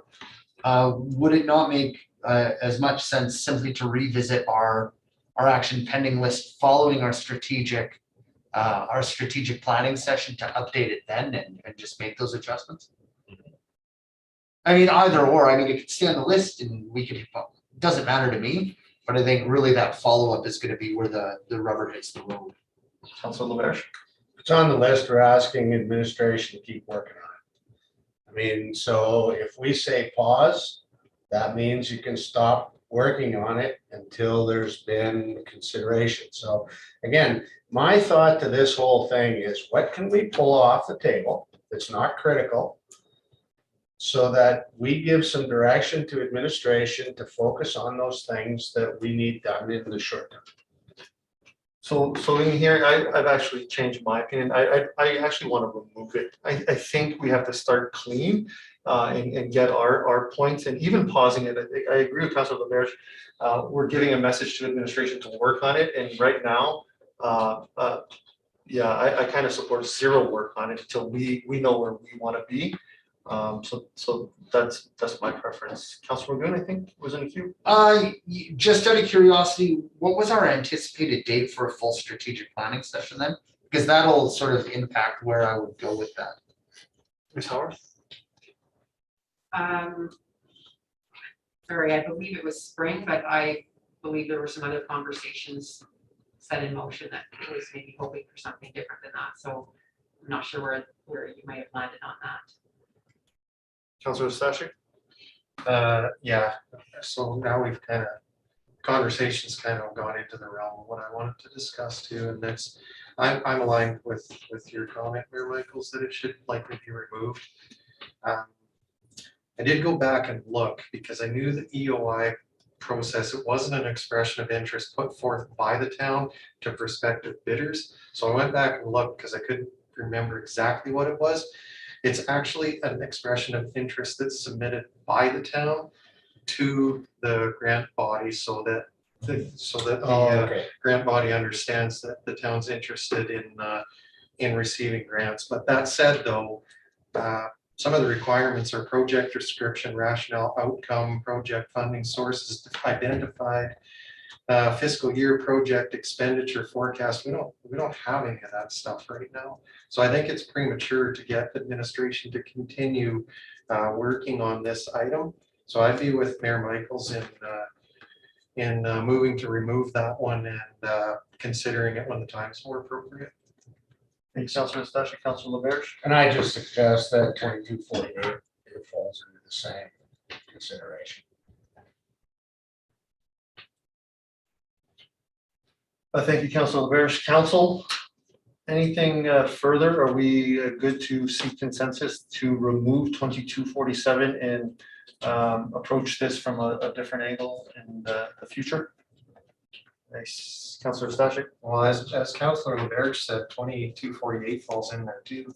It says in parallel, consider pursuing IPD model. So if we're gonna get rid of 2247, 2248 falls right in line with it too, in my opinion. Council, any objection of combining both?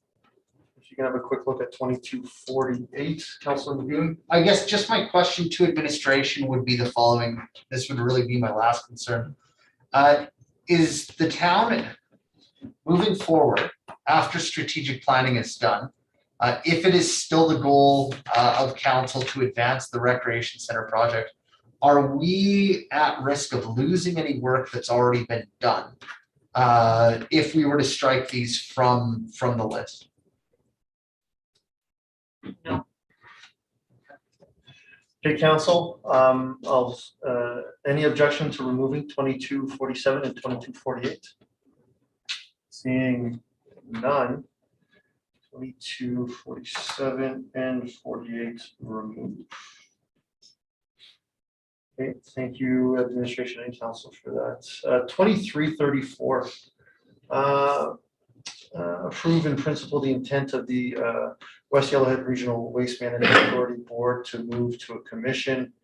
That one has a date of February 22nd, 2022. CO Howard.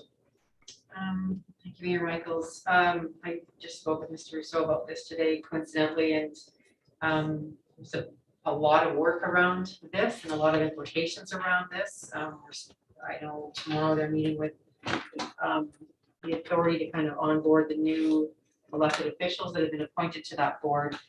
And our big commitment was, which was a bit unique from our community, is that we supported the in principle that we moved from authority to commission, but that there were some implications that council wanted to see around that. And we're just starting to see that well up now. We actually have not even included that in the draft budget that you're going to be seeing in January. And that was just flagged literally after lunch today. So there's still a lot of work that has to happen here, and this has to come back in front of council. Our timelines are really tight. I know it says February 22nd. I'm thinking that's probably too late. You're going to need to see what this means for your budget. So again, that was just a conversation Winston and I had this afternoon.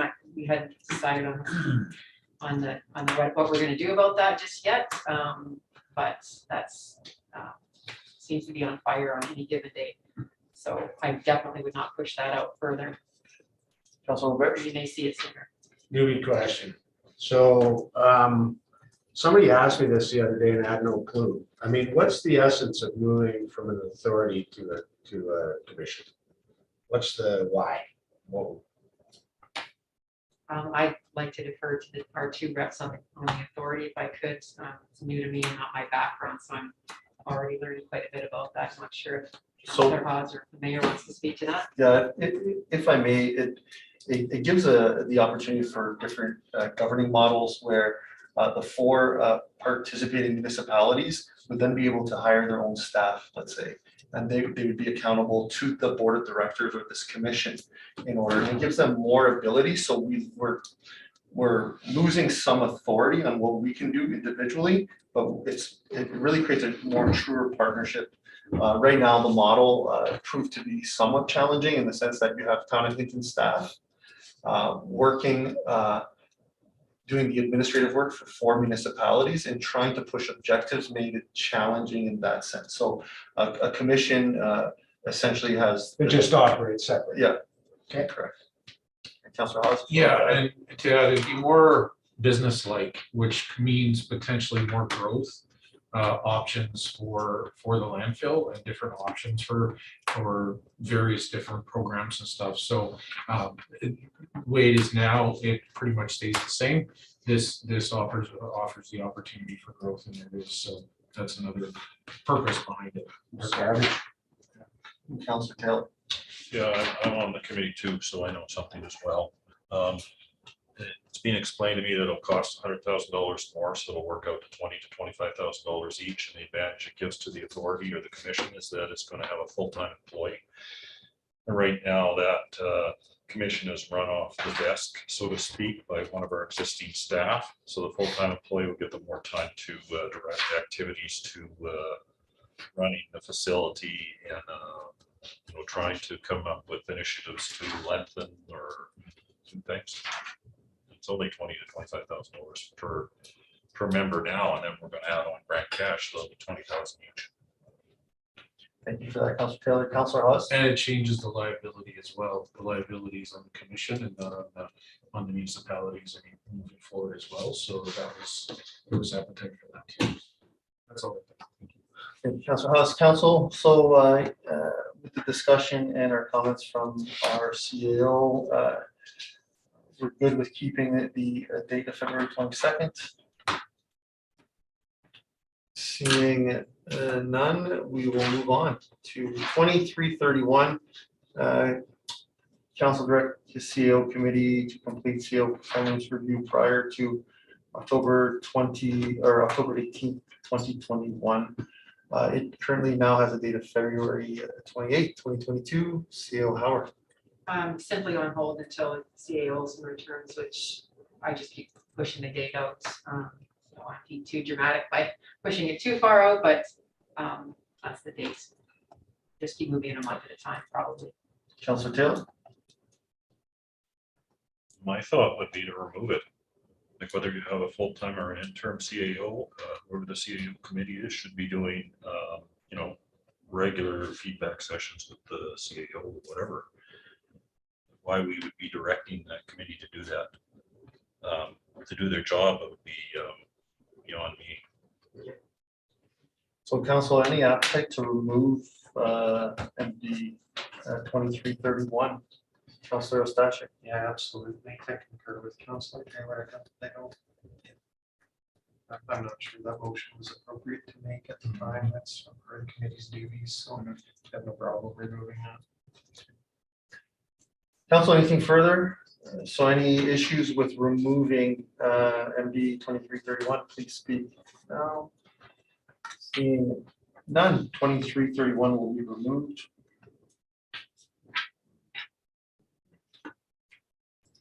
That'll bring us to Councilor Hawes.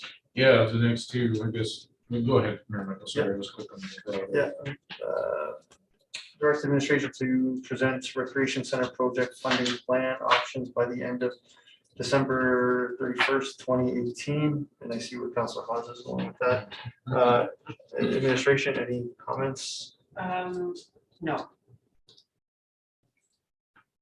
So council, are any appetite to remove this? Councilor LaBerge? I've marked all these 1702, 1759, 1868 are all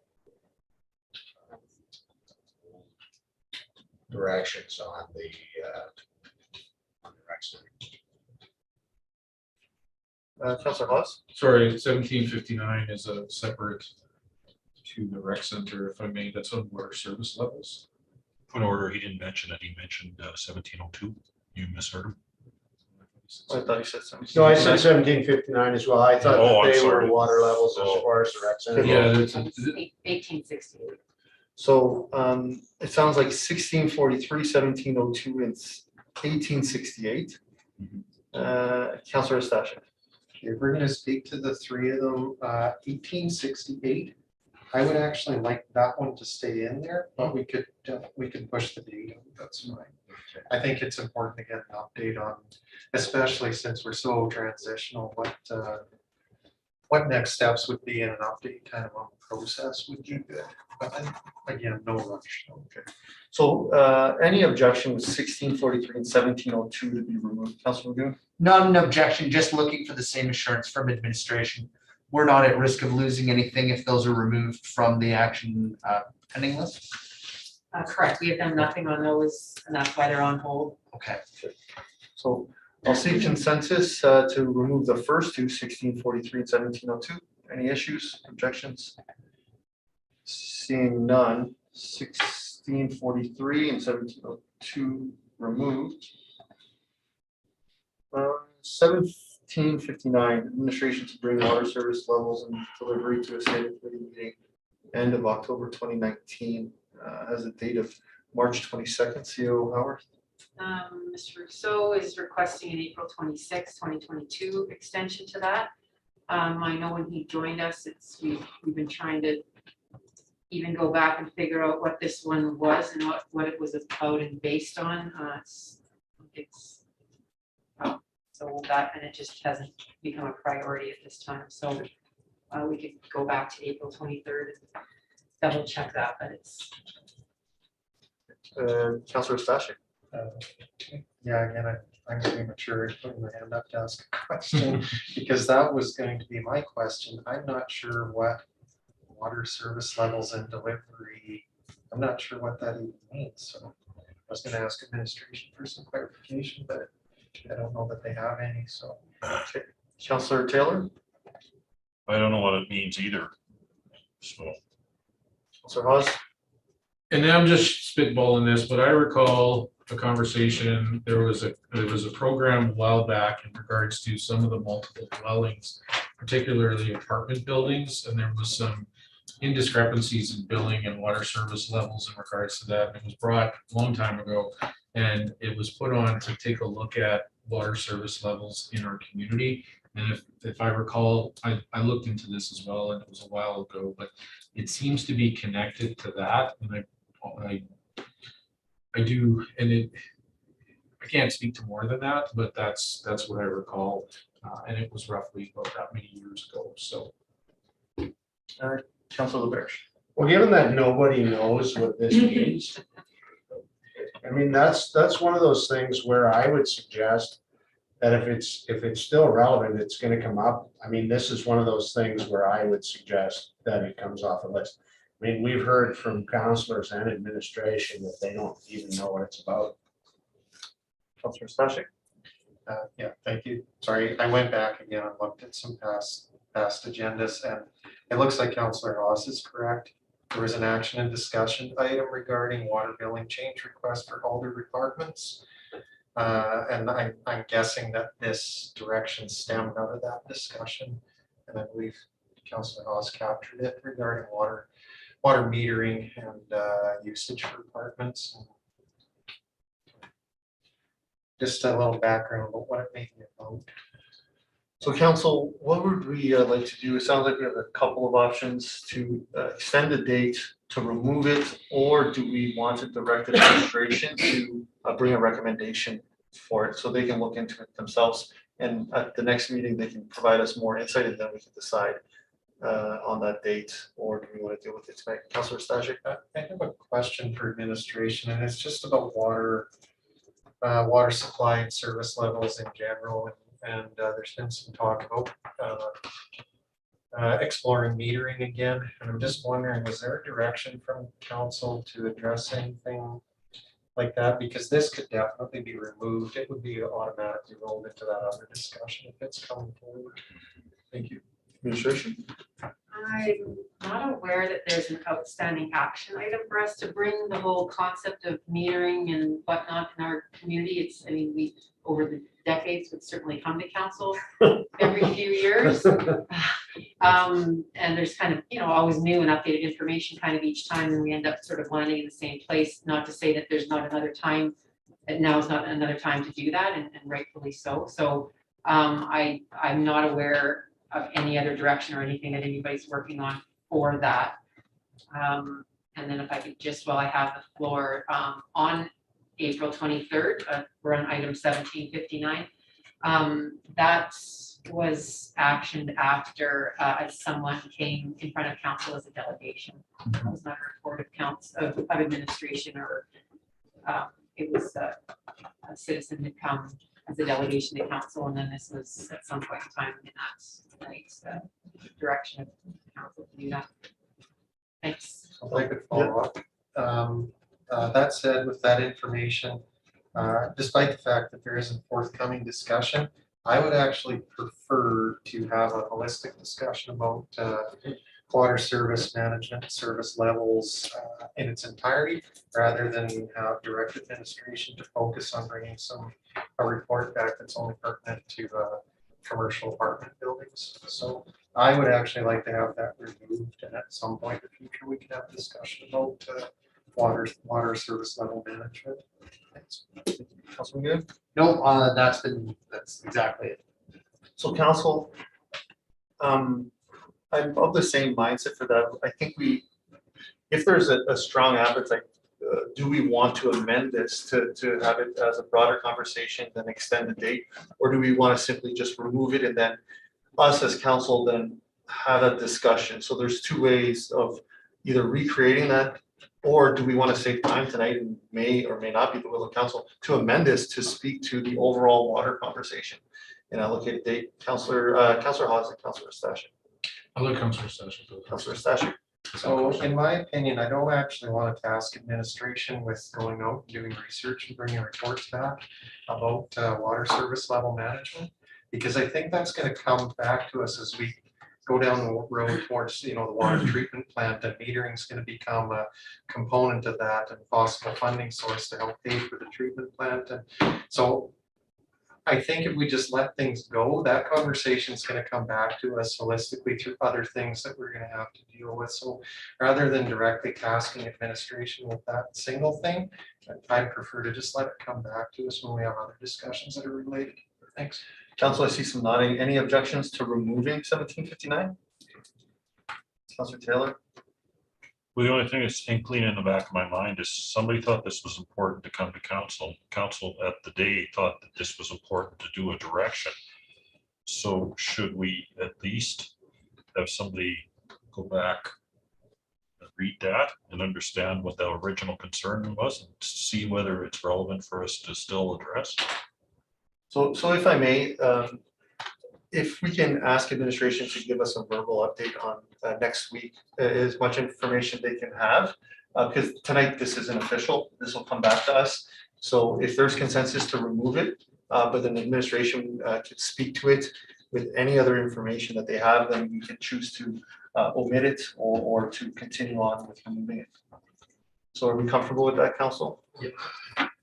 Okay. So 1759, tentatively to remove it, and we could further this conversation on December 7th. Any other update that we have from administration regarding the original request? With a clarification from administration. So council, any objections to remove 1759?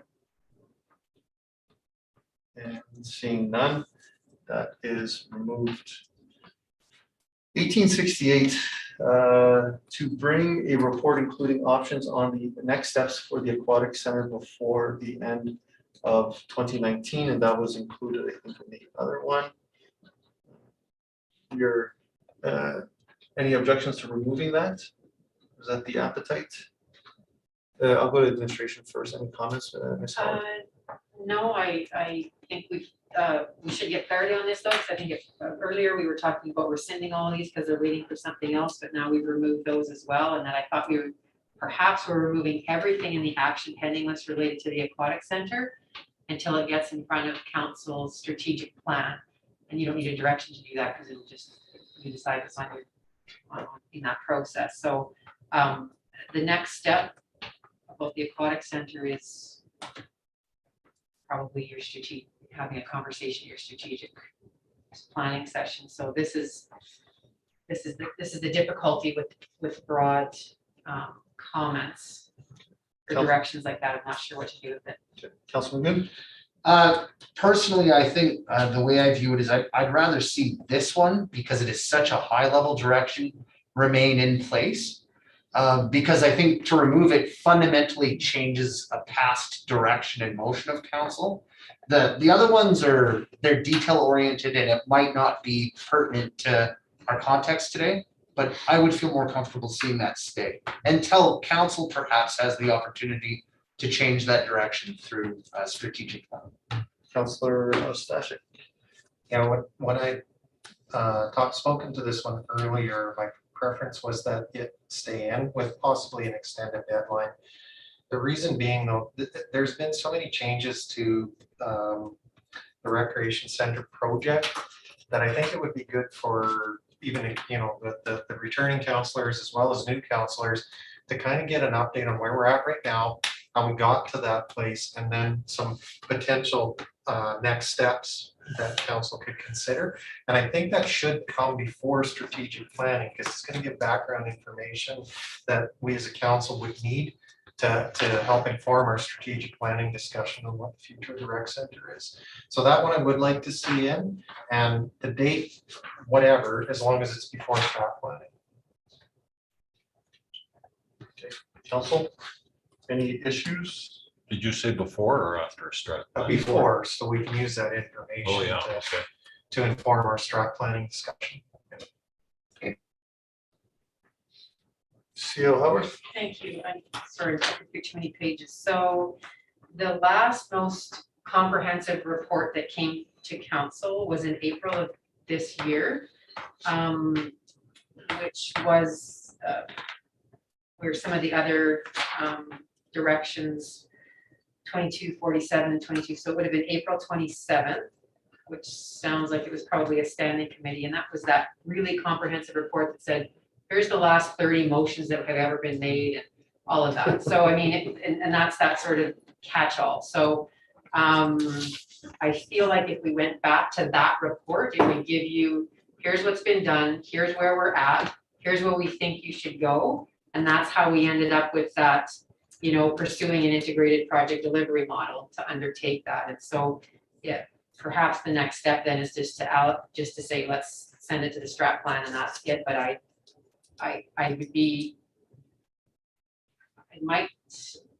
would request that perhaps council take a look at the report on April 27th and see if there's everything in there that you think you need. And if there isn't, we haven't done much else since April 27th on this item. So there's not like there's a lot to update since then. But at least when we brought it forward, we would be able to speak to something different than we said before. Or we can bring it forward, attach the old report, and that can prompt a conversation too.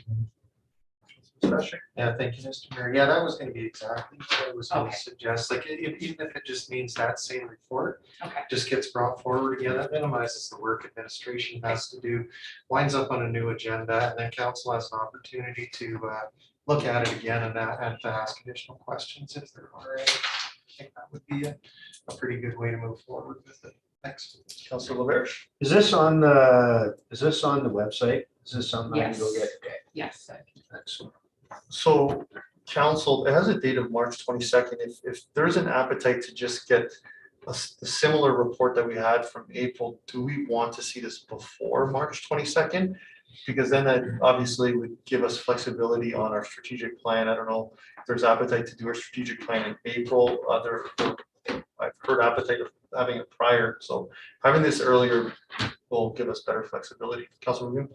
Yeah, I would certainly agree. I think it's totally reasonable to do as the interim CAO and Councillor Ostashik identified in presenting that report, which then gives, I would hope, and please correct me if I'm wrong, interim CAO, gives us the flexibility to bump it up into January or February to get it in front of council to consider early.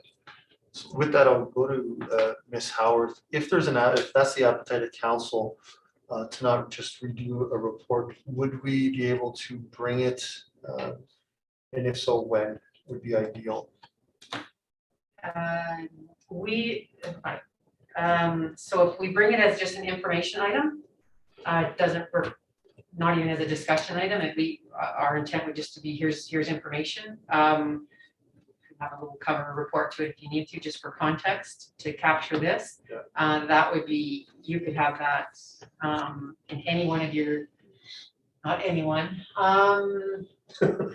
careful here. December, I'm gonna say any one of your December meetings, but that's next week already.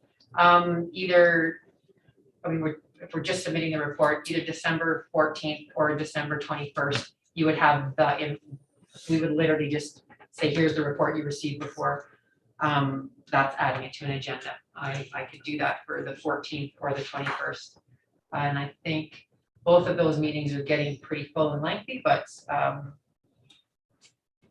So with that, I'd like to recommend giving them some flexibilities. If we say the end of January, that gives us any meeting in January or December, we can bring it forward. Because I'm of the mindset too, I wouldn't want to have this conversation when there's 7 or 8 action items and kind of give it, some intention. If we're going to do anything with it, it probably won't be a 10-minute conversation. It'll be a much longer conversation. So that's my preference, end of January, and let the agenda prep committee decide. Council, any other thoughts? Councilor Taylor? Intention would be to bring that report back and talk about it discuss options before the strategic plan. Well, it would be the original report. I understand with that. an I update. understand that. I mean, I'm the new guy. I can just read the report, right? I'm just asking what the intention of bringing it back is. Councillor Sasha. Just an opportunity for council to have, they review the report, but the secondary part of that of having it at the council meeting is there's an opportunity to ask again questions. Questions, too. okay, fine. Okay, council, any objections to changing 1868 to end of January as an information item?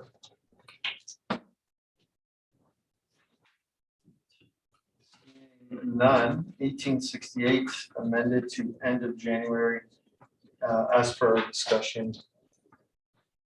All right, thank you, administration and council for that.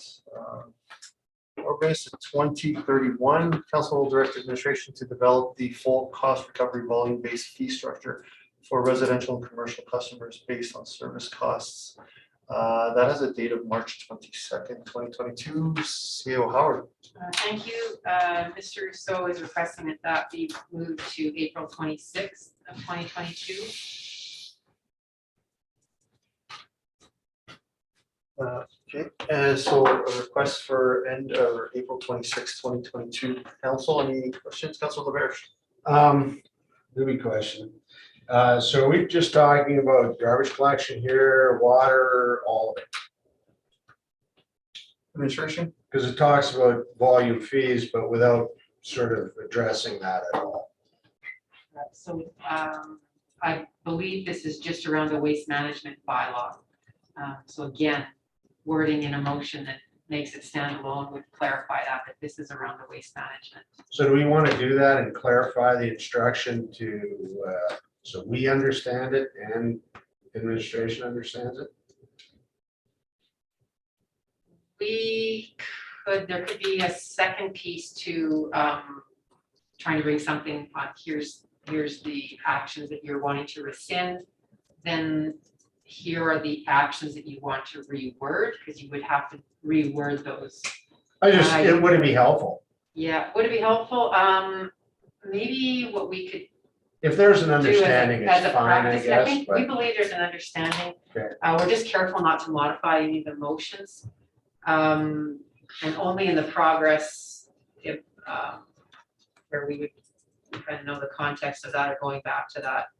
Not sure if there's some other way that we could perhaps Miss Davy Campbell in the action required, that if we wanted to enhance that, we could put it in brackets so that you know that that's not part of your motion, but we're just putting the words in this case for 2031. We would insert the words waste management somewhere in your action required, because that the action required is word for word what your motion was, and so we don't like to modify that. But if we could, if there was a way in our system, and so leave that with us administratively, if there was some consistent thing we could do that every time you see something in brackets or italicized, that means we've modified it, but for clarification. And then that would help both the public and of course council and administration as well. So thank you for that. We'll try and work on something to make that a little more clear. Councilor Moon. Yeah, I would, just a question. This is actually one of those areas where I look at it and I'm like, okay, it has a potential to impact next year's budget, but it really doesn't have a chance to impact this upcoming year's budget. So for myself, I was sort of, weighing pros and cons, thinking that I'd actually be comfortable if it was needed by administration to even push that one out a little bit further. So again, if administration's saying, yeah, we could really use some more time and room, I'd be great seeing that, by the summer or some other point. So again, that's my question to admin, just trying to negotiate for time. Administration. Thank you. Yes, we can certainly push that out further if there's a need for administration to have that information beforehand. For example, we have hopes and dreams of starting budget in spring next year instead of the timeline. So, for example, Mr. Rousseau's team is working toward that. And if this is something they need to start working on their budget earlier, and they can get it to council ahead of time to give us some direction, because this is, you're correct, will have a budget impact. Then we can bring it anything sooner if we feel like there's a need for that, and we can talk about that. They can do that either through me, and then of course we have the agenda prep committee as well, so. Thank you. Councilor Young. Yeah, I guess, Mr. Mayor, I would just sort of, just to feel things out, ask how council feels about maybe pushing that out to June or July of 2022. Councilor Hawes. Yeah, I was gonna make the same suggestion because we are going to hear from each department during budget deliberations, which are going to start sooner. So to me, this could be just part of the 2023 budget deliberation without even a date on it, because it will come to us. That's just my thought on it. So, because I don't know what the schedule is for budget deliberation, so leave it open to that. Councilor Sashi. The only question to administration then would be, do fee structure revisions coincide with budget approval? Do they go hand in hand? We don't do that consistently across the organization. We don't have a place, for example, where all of our fees and charges are done well in one place. And the waste management bylaw is kind of a whole different piece of that. So it's typically, for example, Parks and Rec fees and charges, you set them for 3 years at a time. We plug those into the budget, and that's what it is, unless of course council wants to change them at the time. But it does help to have these in place before budget. But it is difficult sometimes for council to make those long-term 3, 4, 5 year fees and charges schedules without knowing what you need to generate. But some of this stuff is also whether some things have to be for full cost recovery, other things are subsidized by taxation. So again, all the fees and charges are kind of a little bit different. The other thing here too is it looks like both of 2031 and 2032 were made at the same meeting back to back, so they're likely connected. So if you want to move one, I'm assuming the other one would be linked to that work as well. And right now the request is to the end of April, but later would be better as well. And if I could follow up then. So understanding the fee structure from administration, I would actually prefer that this came before budget deliberations. Reason being that administration could do work on the full cost recovery fee structure, present that to council. Once council, makes a decision on that, then that helps them prepare their budget for 2023 because they can use that fee structure to generate revenue forecasts. So I think it's kind of a needed part that would be necessary to have to help prepare a more informed budget. So I'm okay with pushing it back, but I don't want to see it pushed back until budget deliberations. So council, there seems to be some appetite to push this back. Are we good at the end of second quarter, end of August? What's the target date that we're looking for? Councilor Laverge? I mean, administration's asked for April 23rd. And I mean, if you're gonna get that information before budget, it would seem to me that would be because there's gonna be work to do after that, that would be a time to have a look at it.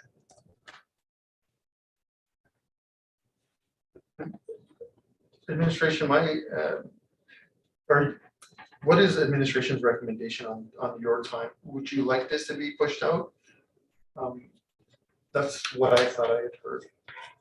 It can be pushed out. We've already, based on what you see, it is the end of March. Mr. Rousseau is now asking for the end of April. And end of April. Councilor Stajek? If admin's content with the end of April, that's fine, but end of May is fine too. It gives them another month, and I still think that's early enough in the year that that work can be done to help inform the budget discussion. So council? Is there appetite to move this further? Councilor Boone? Yeah, I think the end of May is reasonable, and as administration mentioned, if it's ready beforehand, they can bring it back to us if it makes the budgeting process in the spring easier. Okay, council, then I'll try to seek consensus to amend the date to change to the end of May. for 2031. Any objections?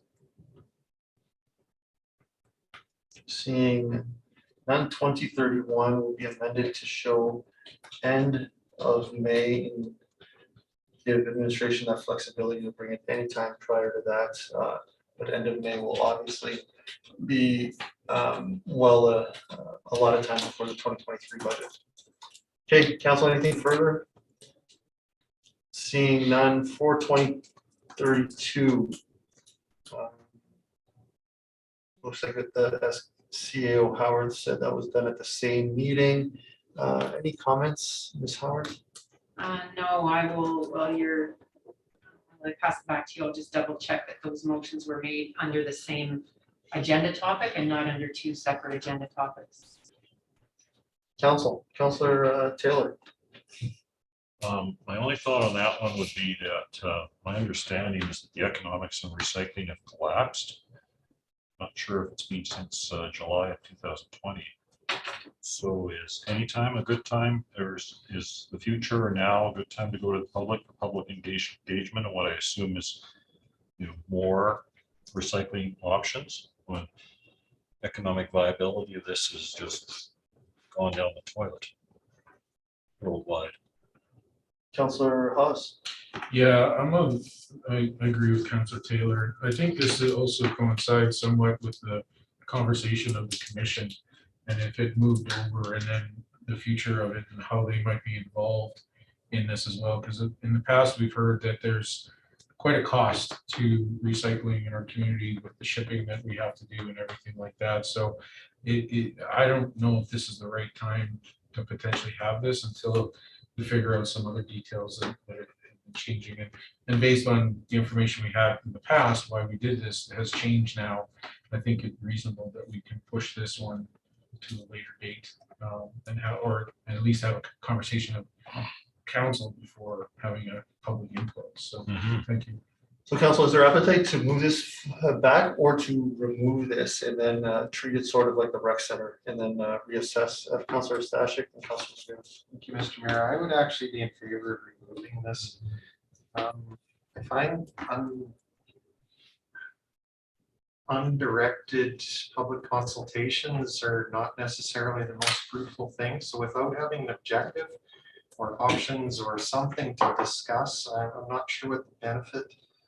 I'm not sure how much benefits an exercise like that would be at this point. So until we have something we can actually go to the public with, a report, some options, something like that, something to get feedback on, I would just be in favor of removing it until some point in the future. Thank you, Councillor Stashik. I saw a lot of head nodding. Any objections to removing 2032? Seeing none, that'll be removed. That'll bring us to 2383 to bring a draft bylaw to create a code of conduct. We recently review committee as a discussion item to the committee of the whole meeting before March 31st, 2022. And it has that date, CO Howarth. Thank you. So this was I know since then, this was done at the organizational meeting. Since then, council has created their working group. Administration in choosing the March 22nd date, we can provide some administrative support to your working group starting in February, depending on where we are with the approving the operating budgets. Of course, everything else gets pushed back. The intent is to have that approved on February 1st. And if that happens, that will free up some support. So, and then we can work with your working group for the month of February. And of course, our reports are started to be written a couple weeks beforehand. So by early March, we would hope that your group would be ready to bring something forward at that time. So between now and then, the working group can achieve some of their own tasks, and administration can jump in and provide some guidance and support starting in February and to meet the March deadline. Council LaBerge. Yeah, in my view, the creation of the working group makes us somewhat moot. I I mean, this calls for administration to put, to form a committee. Well, we're gonna do a working group instead of a committee, so I don't know, it just seems that this is doubling up of things, and I would suggest that this should come out, given we've done a subsequent motion to put the group in place. Councillor Taylor? Totally agree. Perhaps pause, because what if the working group does a fair bit of work, we take it to this stage and we say, okay, well, we want to redo the bylaw, and here's the basic things we want to redo. We have this in the bank here. When we give it back to administration, we've already got this as an action that they would then take it to the finishing line. We might take it to the 90-yard line, and they take it over into the end zone to score the touchdown, so to speak. So they both seem to sink into me. Councillor Stashik? Yeah, to me, I'd be aligned with Councillor LaBerge in removing this one. This isn't to bring the draft bylaw to committee of the whole. This is to bring a draft bylaw to create a council code of conduct review committee. We've already kind of bypassed that by creating a Oh, I working see. group, and we're well on our way to, or I shouldn't say well on our way, but hopefully on our way to bringing a draft bylaw back, not just the draft bylaw to create the review committee. So this one I would like to remove. It says Councilor Rivera said it's kind of moved. Councillor Stashik? Councillor Taylor? I like to walk back my football analogy. That's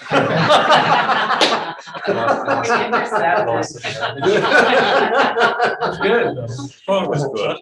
Council, any objection with removing 2383? And seeing none, removed. Although I do want to take a moment and talk about if we're going through this process, we're prioritizing things. For me, the code of conduct working group is a priority. So I'd like to have administration and help earlier than February. And we don't need intense help. It's more just tracking the changes that the committee wants to do. So to me, if we have to look at other options, at pushing down other things, which is exactly what we're doing tonight, that's one that I want to elevate. I don't want to wait till February to get administrative help. For me, a couple of meetings, one ideally in December and one in January, in order to get the ball rolling. We need that administrative support. So I want to make that public, that to me, that's a priority. And to wait till February to really make those changes, I just don't see the value of 3 members of council by themselves to do it. So that's my request of prioritizing some assistance for that working group. Councillor Stashik?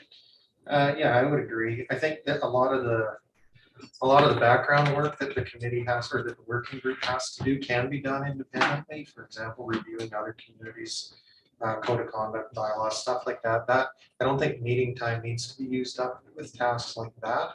But yeah, some really focused, directed meetings with some administrative support to help track changes and make sure that they're brief, to the point, focused, and productive. I'd be for that if it's at all possible to move forward that way. Thank you.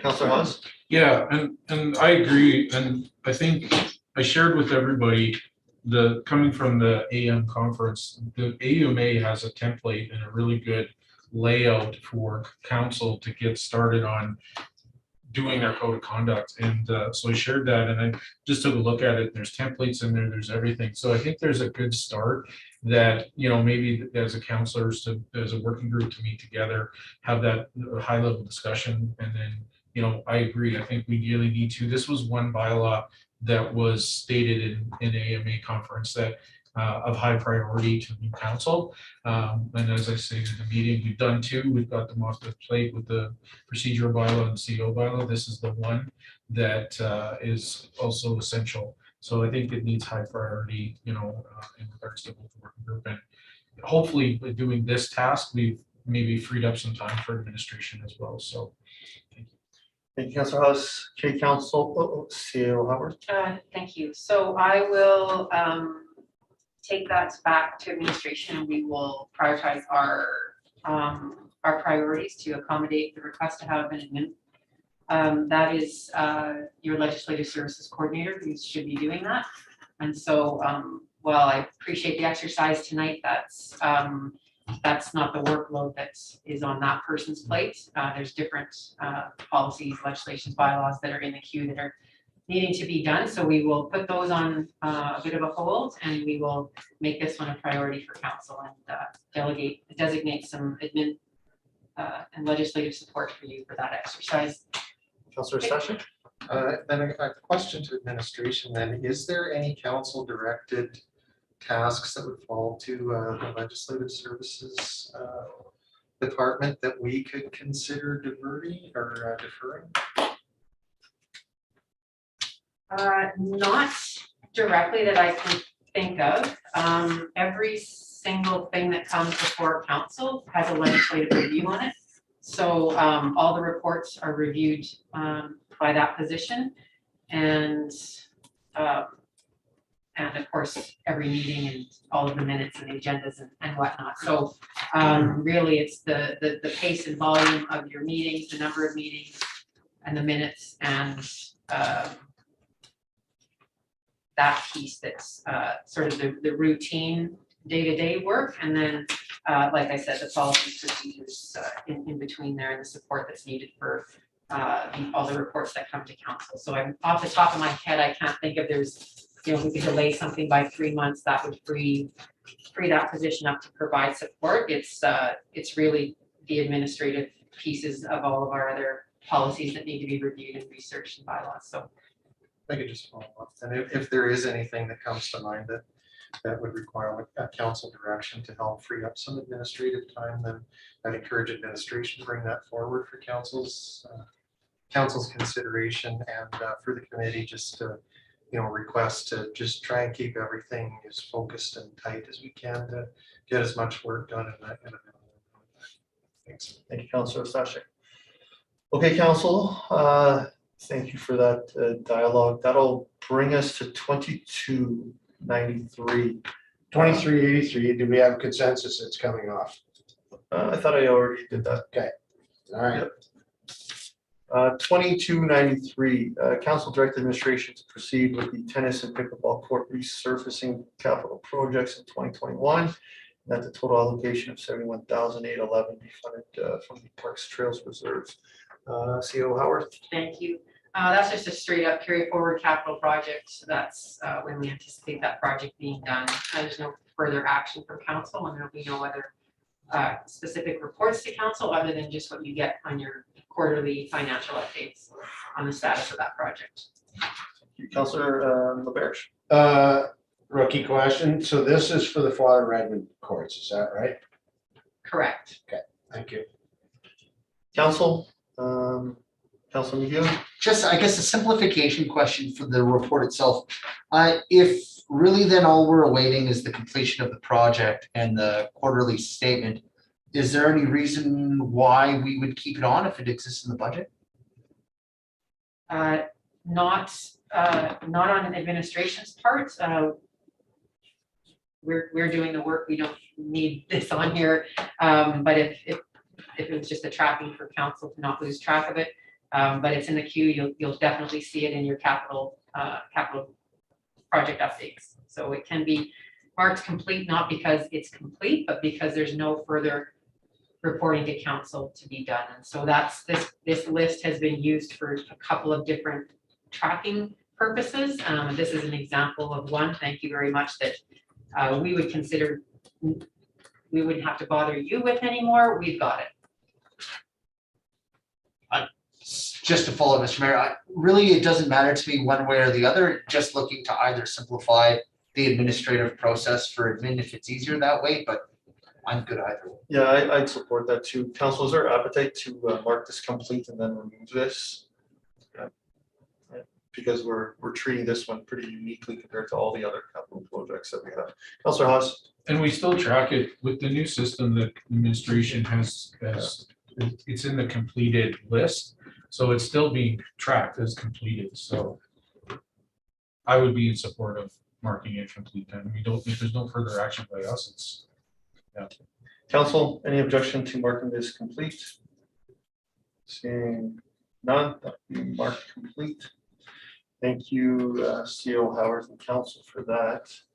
Oh, CEO Howard. So just following on the logic of that, there were many items that were coming forward and directed to come forward by motion to the draft operating budget meeting of the 14th and 15th. You may or may not see that as having the same sort of premise. It's coming. You want to leave that on there until it's actually come? That's different. Yes. Okay, very good. Okay, that's great. Thank you. That'll bring us to 2086, community direct administration to engage with the community, with SEAC to recommend emission reduction targets to council as part of the milestone 2 of the partners for climate protection program has a date of the June 14th, 2022. CEO Howard. Thank you. So I can provide a bit of an update on our municipal energy manager position, which is what we, the position we posted for in a partnership with Jasper, and we've closed and shortlisted. So we're hoping to get that position in place soon, which will support this. And that's the only update I have there. So I think there was also a bit of uncertainty perhaps, or some clarity needed for whether this is something that should be put in front of SEAC based on their terms, their current terms of reference, or any change of terms of reference that this council wanted to see. So we're moving forward with pieces of this, but I think this specific motion is around whether this is something that should specifically go to SEAC. Council LaBerge. That was my question, is it seems like an awfully technical undertaking to send to SEAC. So I was curious of what the background was for that to be something, a request put to SEAC. Councilor Hawes. And I could be totally wrong, but wasn't this something that SEAC actually proposed a while back? They were looking for some direction from council for some projects, and this was one that was earmarked.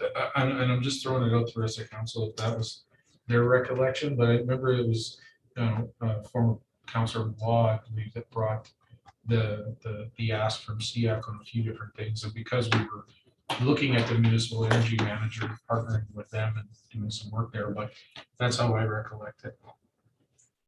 Council, how would we like to move forward with this if we're unsure of some of the background information? Councilor Hawes. I guess for me, I think having a conversation before we remove it is maybe Councilor Taylor bringing it to the next SEAC meeting to have that conversation potentially before we go ahead and remove something of a task of theirs, that to see where they're at with it personally. Council. I'm of the mindset, I think I would support removing this in the future, but once we have that conversation with SEAC, and just to be sure, I actually do not recall this conversation specifically, so I'd be remiss unless we want to treat this like a few other items where administration can get an update, or Councilor Taylor for that matter, and then we discuss this further December 7th, or at the next time we do this exercise, because there's still a date. So it's technically on hold and nothing's being done at the moment. So Councilor Taylor, then Councilor LaBerge. What would the conversation with SEAC be? I think just there's an action pending list, and asking them to, if they recall, what their part in this would have been, because if we made it an action, I remember having, I don't exactly know the conversation, but SEAC will come up with it. So I think if they got an appetite for it, or they had, I just don't want to take something away from them when it was an action council that they want to endeavor into. So that's the We'll one. get their email and send them. Yeah. Councilor LaBerge. But again, when I read this, because words are important, is we're looking for a recommendation on emission reduction targets. It's a really technical undertaking. I mean, sending this to SEAC, in my humble opinion, it just doesn't make any sense. And so, information for the sake of information, even if they want, it just seems a funny, like, is it gonna be a value? Is it gonna be, is that time well spent for them? All of those considerations. So that's my concern when I read this. CO Howard. Thank you, Mayor Michaels. So just referencing the October 2020 agenda that this action came from, there was a full 5-page report from Peter Bannon, who was the Director of Development Services at the time, on Partners for Climate Protection Program reporting, and it was part of the recommendation from administration at the time to accept it for information, but the second part of it was to bring this forward to the CX. So this could be one of those things that, again, if you want me to just attach the previous report as an information item to a future agenda, you can determine whether this is something you even want to action in the same way or not. But I think perhaps after reading that report, that will answer some of the questions and put context into whether you think this is something that should be actioned in the same way as it was thought to be a year and a half ago. Thank you for that, council. I'm of the mindset for tonight to just leave it there, and we can look at that report from October 13th, and then on the 7th decide to remove it if that's the case. But to decide something tonight, I'm not sure. So, any objections to just leaving that and deciding next week if we want to take action, or a further date if we're not ready? Okay, so we'll leave 2086 for the moment the way it is. 2108 to bring a report regarding taxation of mobile home park property and residents to a standing committee meeting before June of 2021. It has a date of June 2022. CO Howard. I don't have anything else to add on to that. Just with the priorities of administration, this doesn't seem to be rising up, and council can reprioritize that this time if they like. Councilor LaBerge. I wasn't quite sure of what this meant. If it's a report on the level of taxation, if it's a report of the conditions within the park. But I mean, I don't know, it's, I would suggest 300, there's gotta be 600 homes impacted by that consideration. So I would suggest it's a fairly significant portion of the population. Councilor Ostache. Thank you, Mr. Mayor. If I recall correctly, this was due to the fact that the dwelling is taxed separately from the land that it sits on, and it's created some challenges in the past regarding derelict dwellings and default and taxation. So it was a discussion about potentially switching the taxation, so it's the sole responsibility of the mobile home park, and it's their responsibility to collect the taxes from the dwelling owners. But anyway, I get my question for administration is that June 14th, 2022 revised date still? Because there is a revised date, but then it says on hold. So is there still an intent to bring it back on June 14th, or is it indefinitely on hold? And I ask because this is a matter that is fairly important. It's come to council several times to talk about these dwellings in the mobile home parks where the owners of the dwellings have defaulted on the taxes, and the properties aren't worth seizing to try and collect the taxes, and yet the owners, the park owners, can't do anything with them because they don't own the dwelling. So it's a challenging discussion, and it's not isolated. It's come to us a bunch of times. Administration. Thank you. So this particular meeting date, November 3rd of 2020, there was a write-off request for property tax on Jarvis Street, which this was prompted by.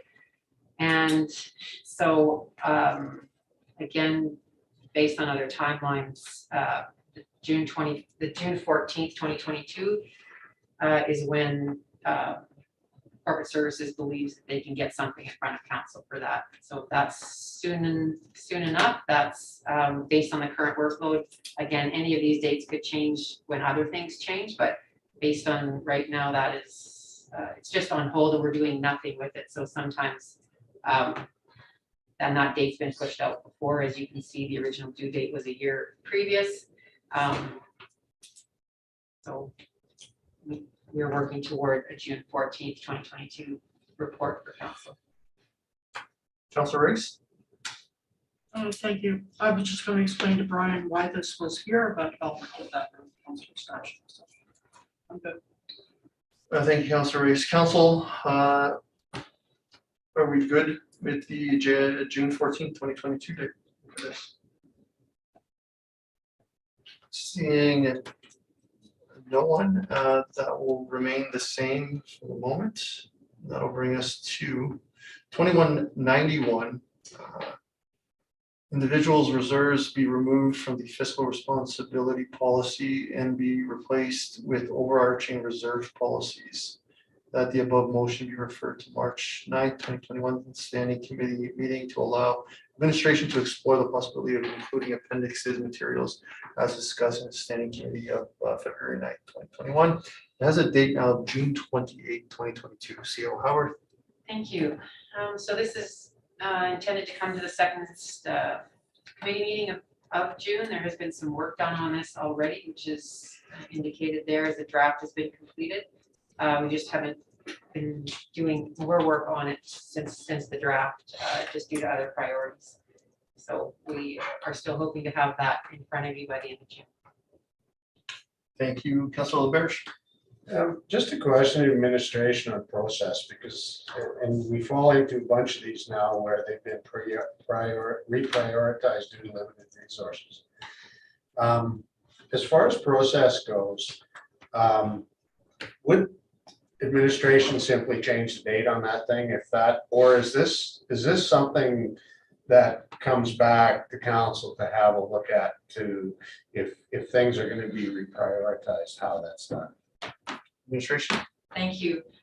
So every month when this comes to committee, what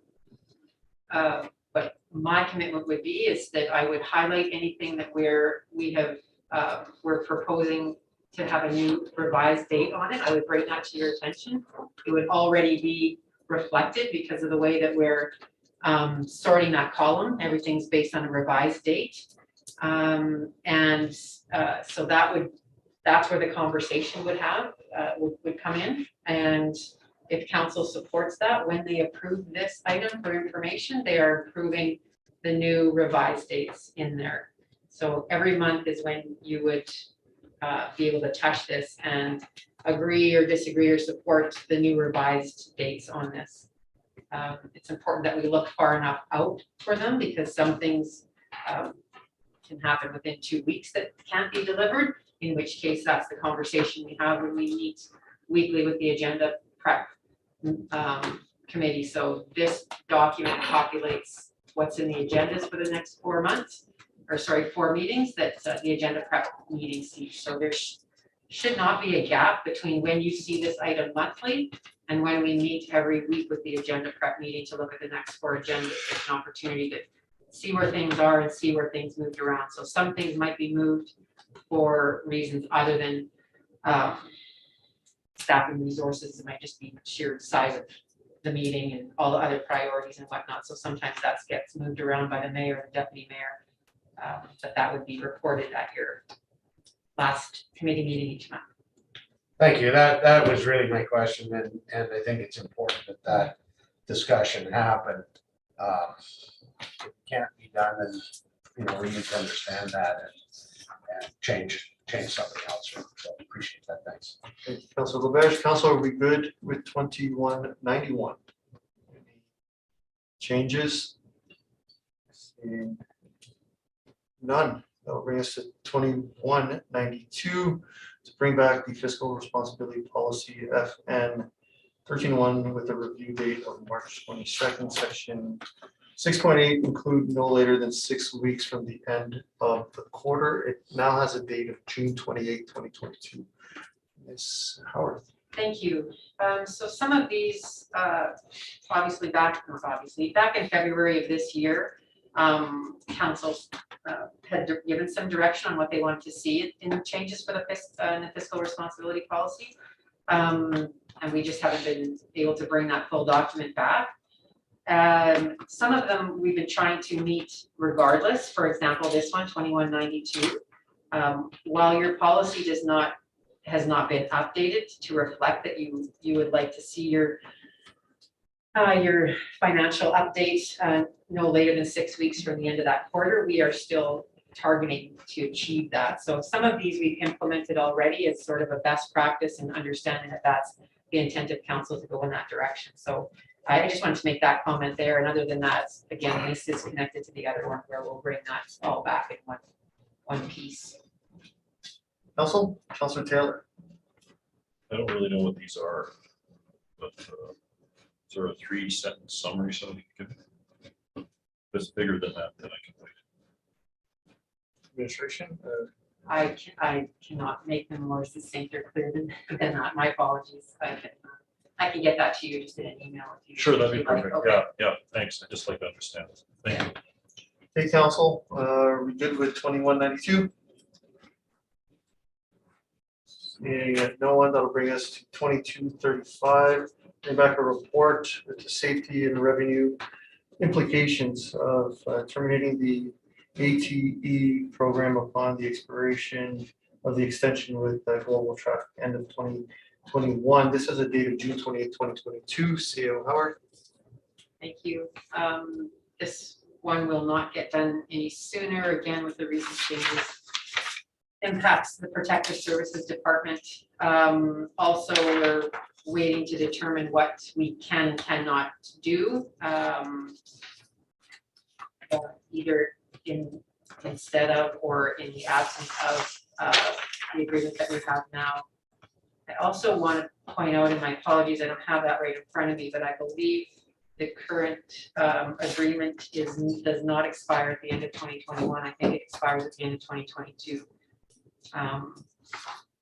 Just seeing that now, I don't know. I don't even think I can check that quickly, but I assume that that's probably a question you should ask: is what do we do now that this is expiring in a month? So I'll see if I can find access to that quickly while you're moving on. Councilor Stashik. I will wait a bit. Question related to Councilor Parrish. Sorry, same question. I was concerned that this was going into June and the contracts would expire in December. Okay, do we want to just park this potentially, or is it Howard? Yeah. Sure, I can. I'll try to keep looking at it as we move forward. If I can't get that to you, then I will reply by email and we can address it on the 7th. Perfect. Council, if we're okay, then if we can move to Councilor Taylor. I just draw your attention to two, skip one and go down one. There's another one related to ATE as well. Council approved standing committee's recommendation for administration to invite requests for proposals to bid on ATE program contract. Is that this seems related to the one we're just talking about, but that's really Okay. So I'll let the CA. Did you want to comment now, or you'll just keep looking? I can comment on that. This was a conversation, again, council at the time. We have a current contract with Global Traffic that has certain renewals automatically built in. There was an appetite at some point in time to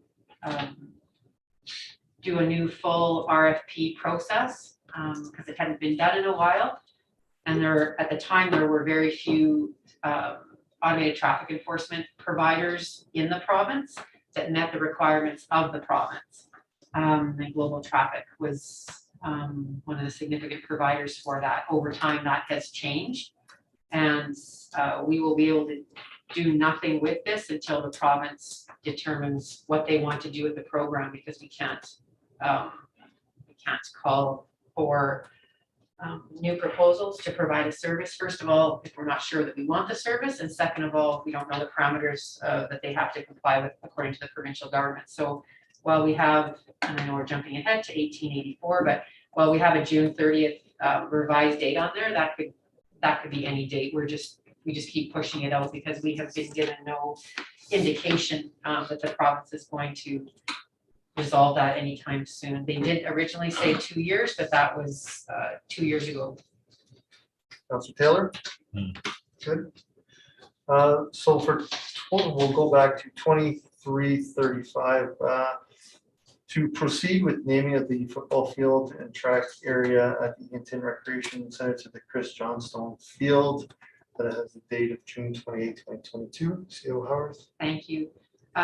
So logistically, this was done the minute that council made that motion. So in our files and that kind of thing with lands and all that kind of thing, that's been done.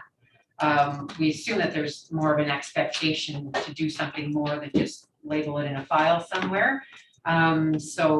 Because this came about through a different process than would have normally prompted all of that, we're working internally between the two different departments in the town to determine what we're doing for signage, what falls in there for signage, what the expectation is, where the money comes from to fund that, and all those sorts of things that may have been would have been identified before, but we're kind of doing those pieces afterwards. So while that seems like a long time from when the decision was made, that's been done. I believe even that the football team has done a little acknowledgement celebration of that themselves, but the town has not done anything with signage and figured out how that works in our signage program and allocated the resources. I'm not sure whether that's going to be something that you see come forward as a separate request in the budget, or whether that's something we can accommodate in the regular operating budget, but that's where that is right now. So we are working on it, and we're trying to make some progress. Council, any issues, or we'll just maintain the same date for the moment? Seeing nothing, then it'll bring us to our last one before we revert back to ATE, that to bring the welcoming and inclusive communities draft policy 1201 to the strategic planning session of the new council. There's a date, June 30th, 2022. CO Howard. Correct. So that's just a placeholder, so we don't lose sight of it. We'll bring it forward whenever your session. If it's February, we'll bring it in February. If it's whenever it's due. So just a placeholder, and that's the only reason it's on hold. It doesn't require any action before then. Okay. Council, any issues with that one? Questions? Seeing none, that brings us to the end. So any update or any information regarding the ATE? No, my apologies, I don't have that. So I will leave it noted as just a confirming email. So council's good, it'll remain the same temporarily, and then see you, Councilor Stasha. Yeah, I'm not good with that one. If it actually does expire end of December 2021, which my memory's often flawed, but I thought I remembered that was the expiration date, that it expired the end of this year. That's why there was a request to have the options brought back by the end of September of this year. As I said, I could be misremembering that though.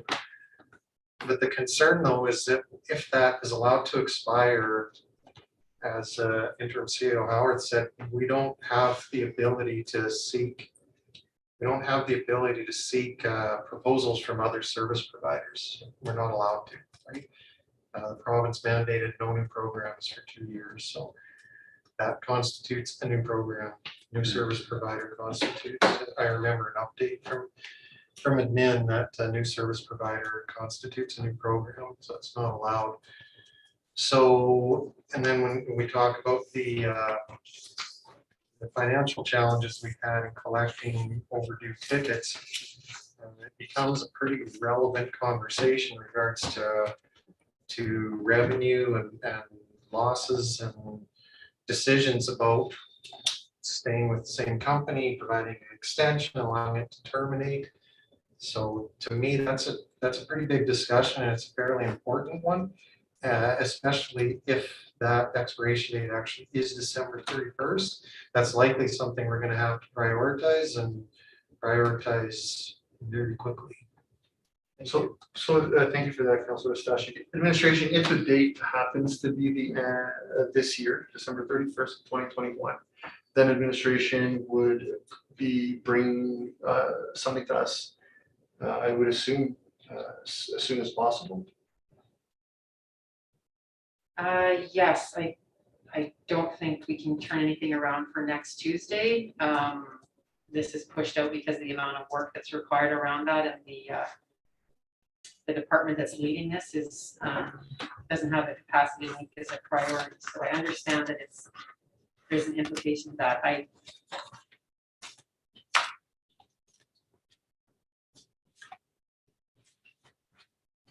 I'm not even sure I can get it to the 14th. We're reviewing reports on Thursday, the 14th. We could try to get something in front, perhaps December. If it expires in December, then we absolutely have to bring something to council December 21st at a regular meeting for decision. And so if you're okay with seeing something on the 21st and making a decision about it, I'm not sure how to make that happen otherwise. Councilor LaBerge.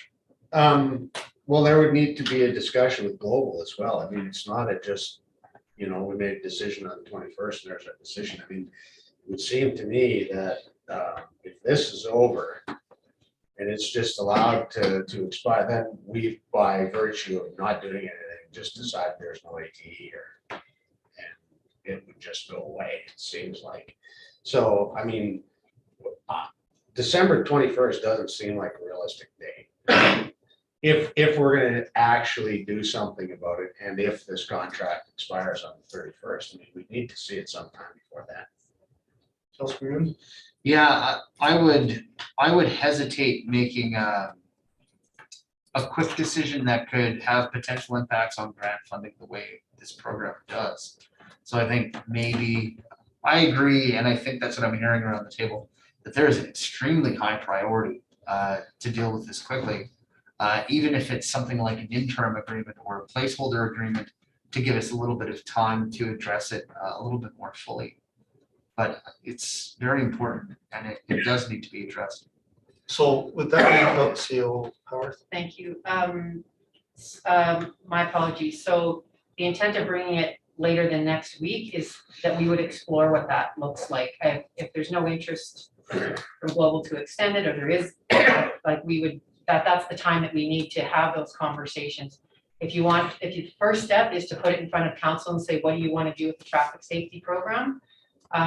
We can do that for next week, but you won't have any context or information around knowing what the options are and whether those are realistic options. And so we need the time to be able to do that. Maybe it's a hybrid, I'm not sure. Yeah, we could put an item to talk about in front of council next week. There's just not sure how to answer that. It's Councilor LaBerge. Well, I mean, if that contract's over on the 31st December, it would seem that we should call Global and say, can we talk about a 3-month extension or whatever? I mean, that date is the problem in this consideration. So that was advanced to March 31st, and we knew we had coverage till then a decision can be made. I mean, if not, we're really between a rock and a hard place here right now. Councilor Good. Councilor Ellis. Yeah, I think it's important enough to warrant, I think, even a short special meeting if it doesn't fit into our the way our regular sessions are planned out between now and before the end of the month.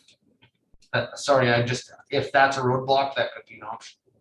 Councilor Ellis. I just want to point out, we don't know yet when contract is done, And two, we're having a conversation in public that I believe should be in private if we're gonna start talking about contracts. So I'd like to just tread on lightly on what we say about our contract at this point. So, thank you. I don't, I think I can say this, I kind of agree with Brian, like, happy to leave it if administration checks the date, fine. If they find it's December 31st, then bring it back ASAP, not to have the more detailed discussion on whether we get rid of it or not, but to have the discussion on what Brian said, just to extend it so we can have more time to do the detailed discussion. So with everything being said, administration, obviously this is on the radar now of seeing this date and being reminded, I think all of us that we're concerned that the date is for this year. Let's get an update from our CAO in the coming days to provide us next steps.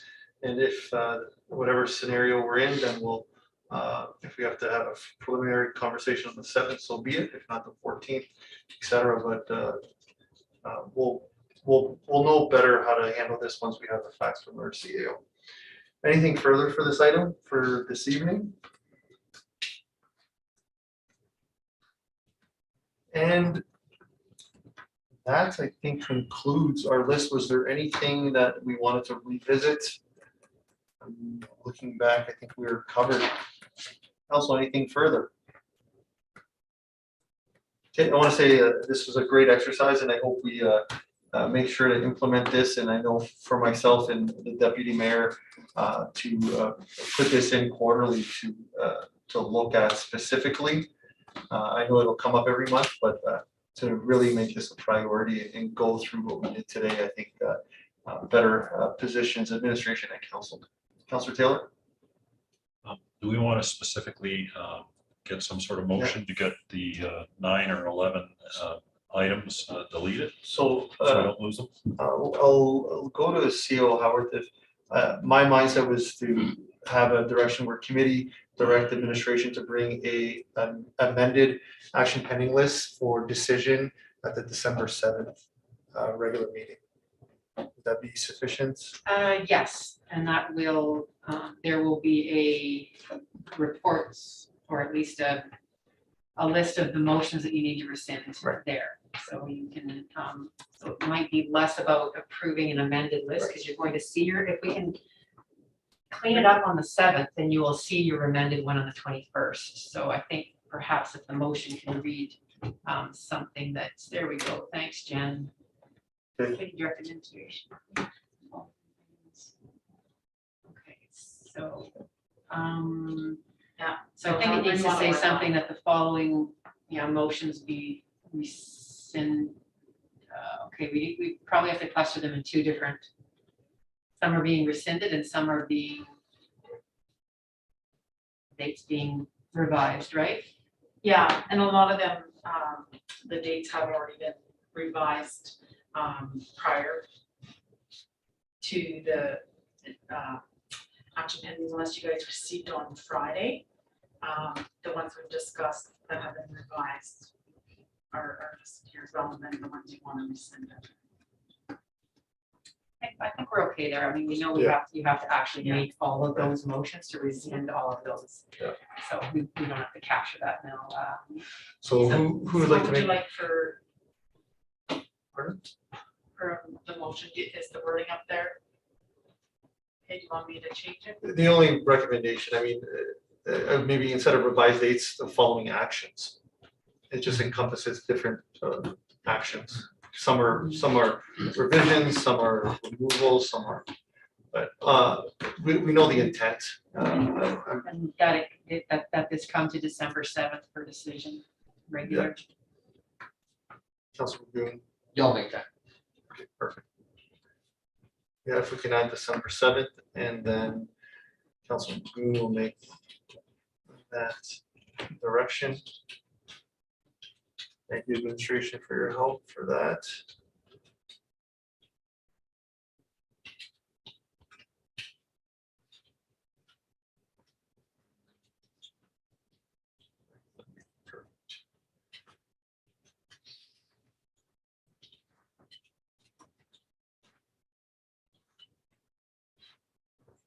Okay, council, we have a motion on the floor.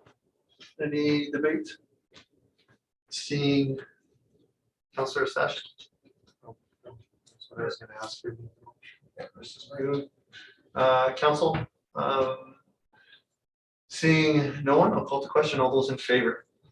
That's passed unanimously. Perfect. That'll bring us to our closed session, but we'll take a 8-minute break and we'll reconvene. Do we want to make a motion to go in closed session now? Councillor Hawes? Just a quick question, who's gonna be included in the closed session? Just the Uh, CEO gonna join us? The first one, it'll be all of us. Yeah. Okay, So I'll entertain a motion to go in closed session and we'll return in 8 minutes.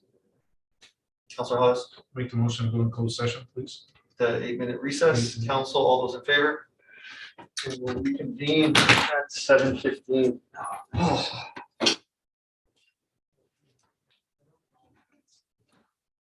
That's the minute. This is a minute. This is a- After you, sir. I'm gonna try and what my concern is I have heard. With that contract. Oh, so was it? Okay, Yeah. so that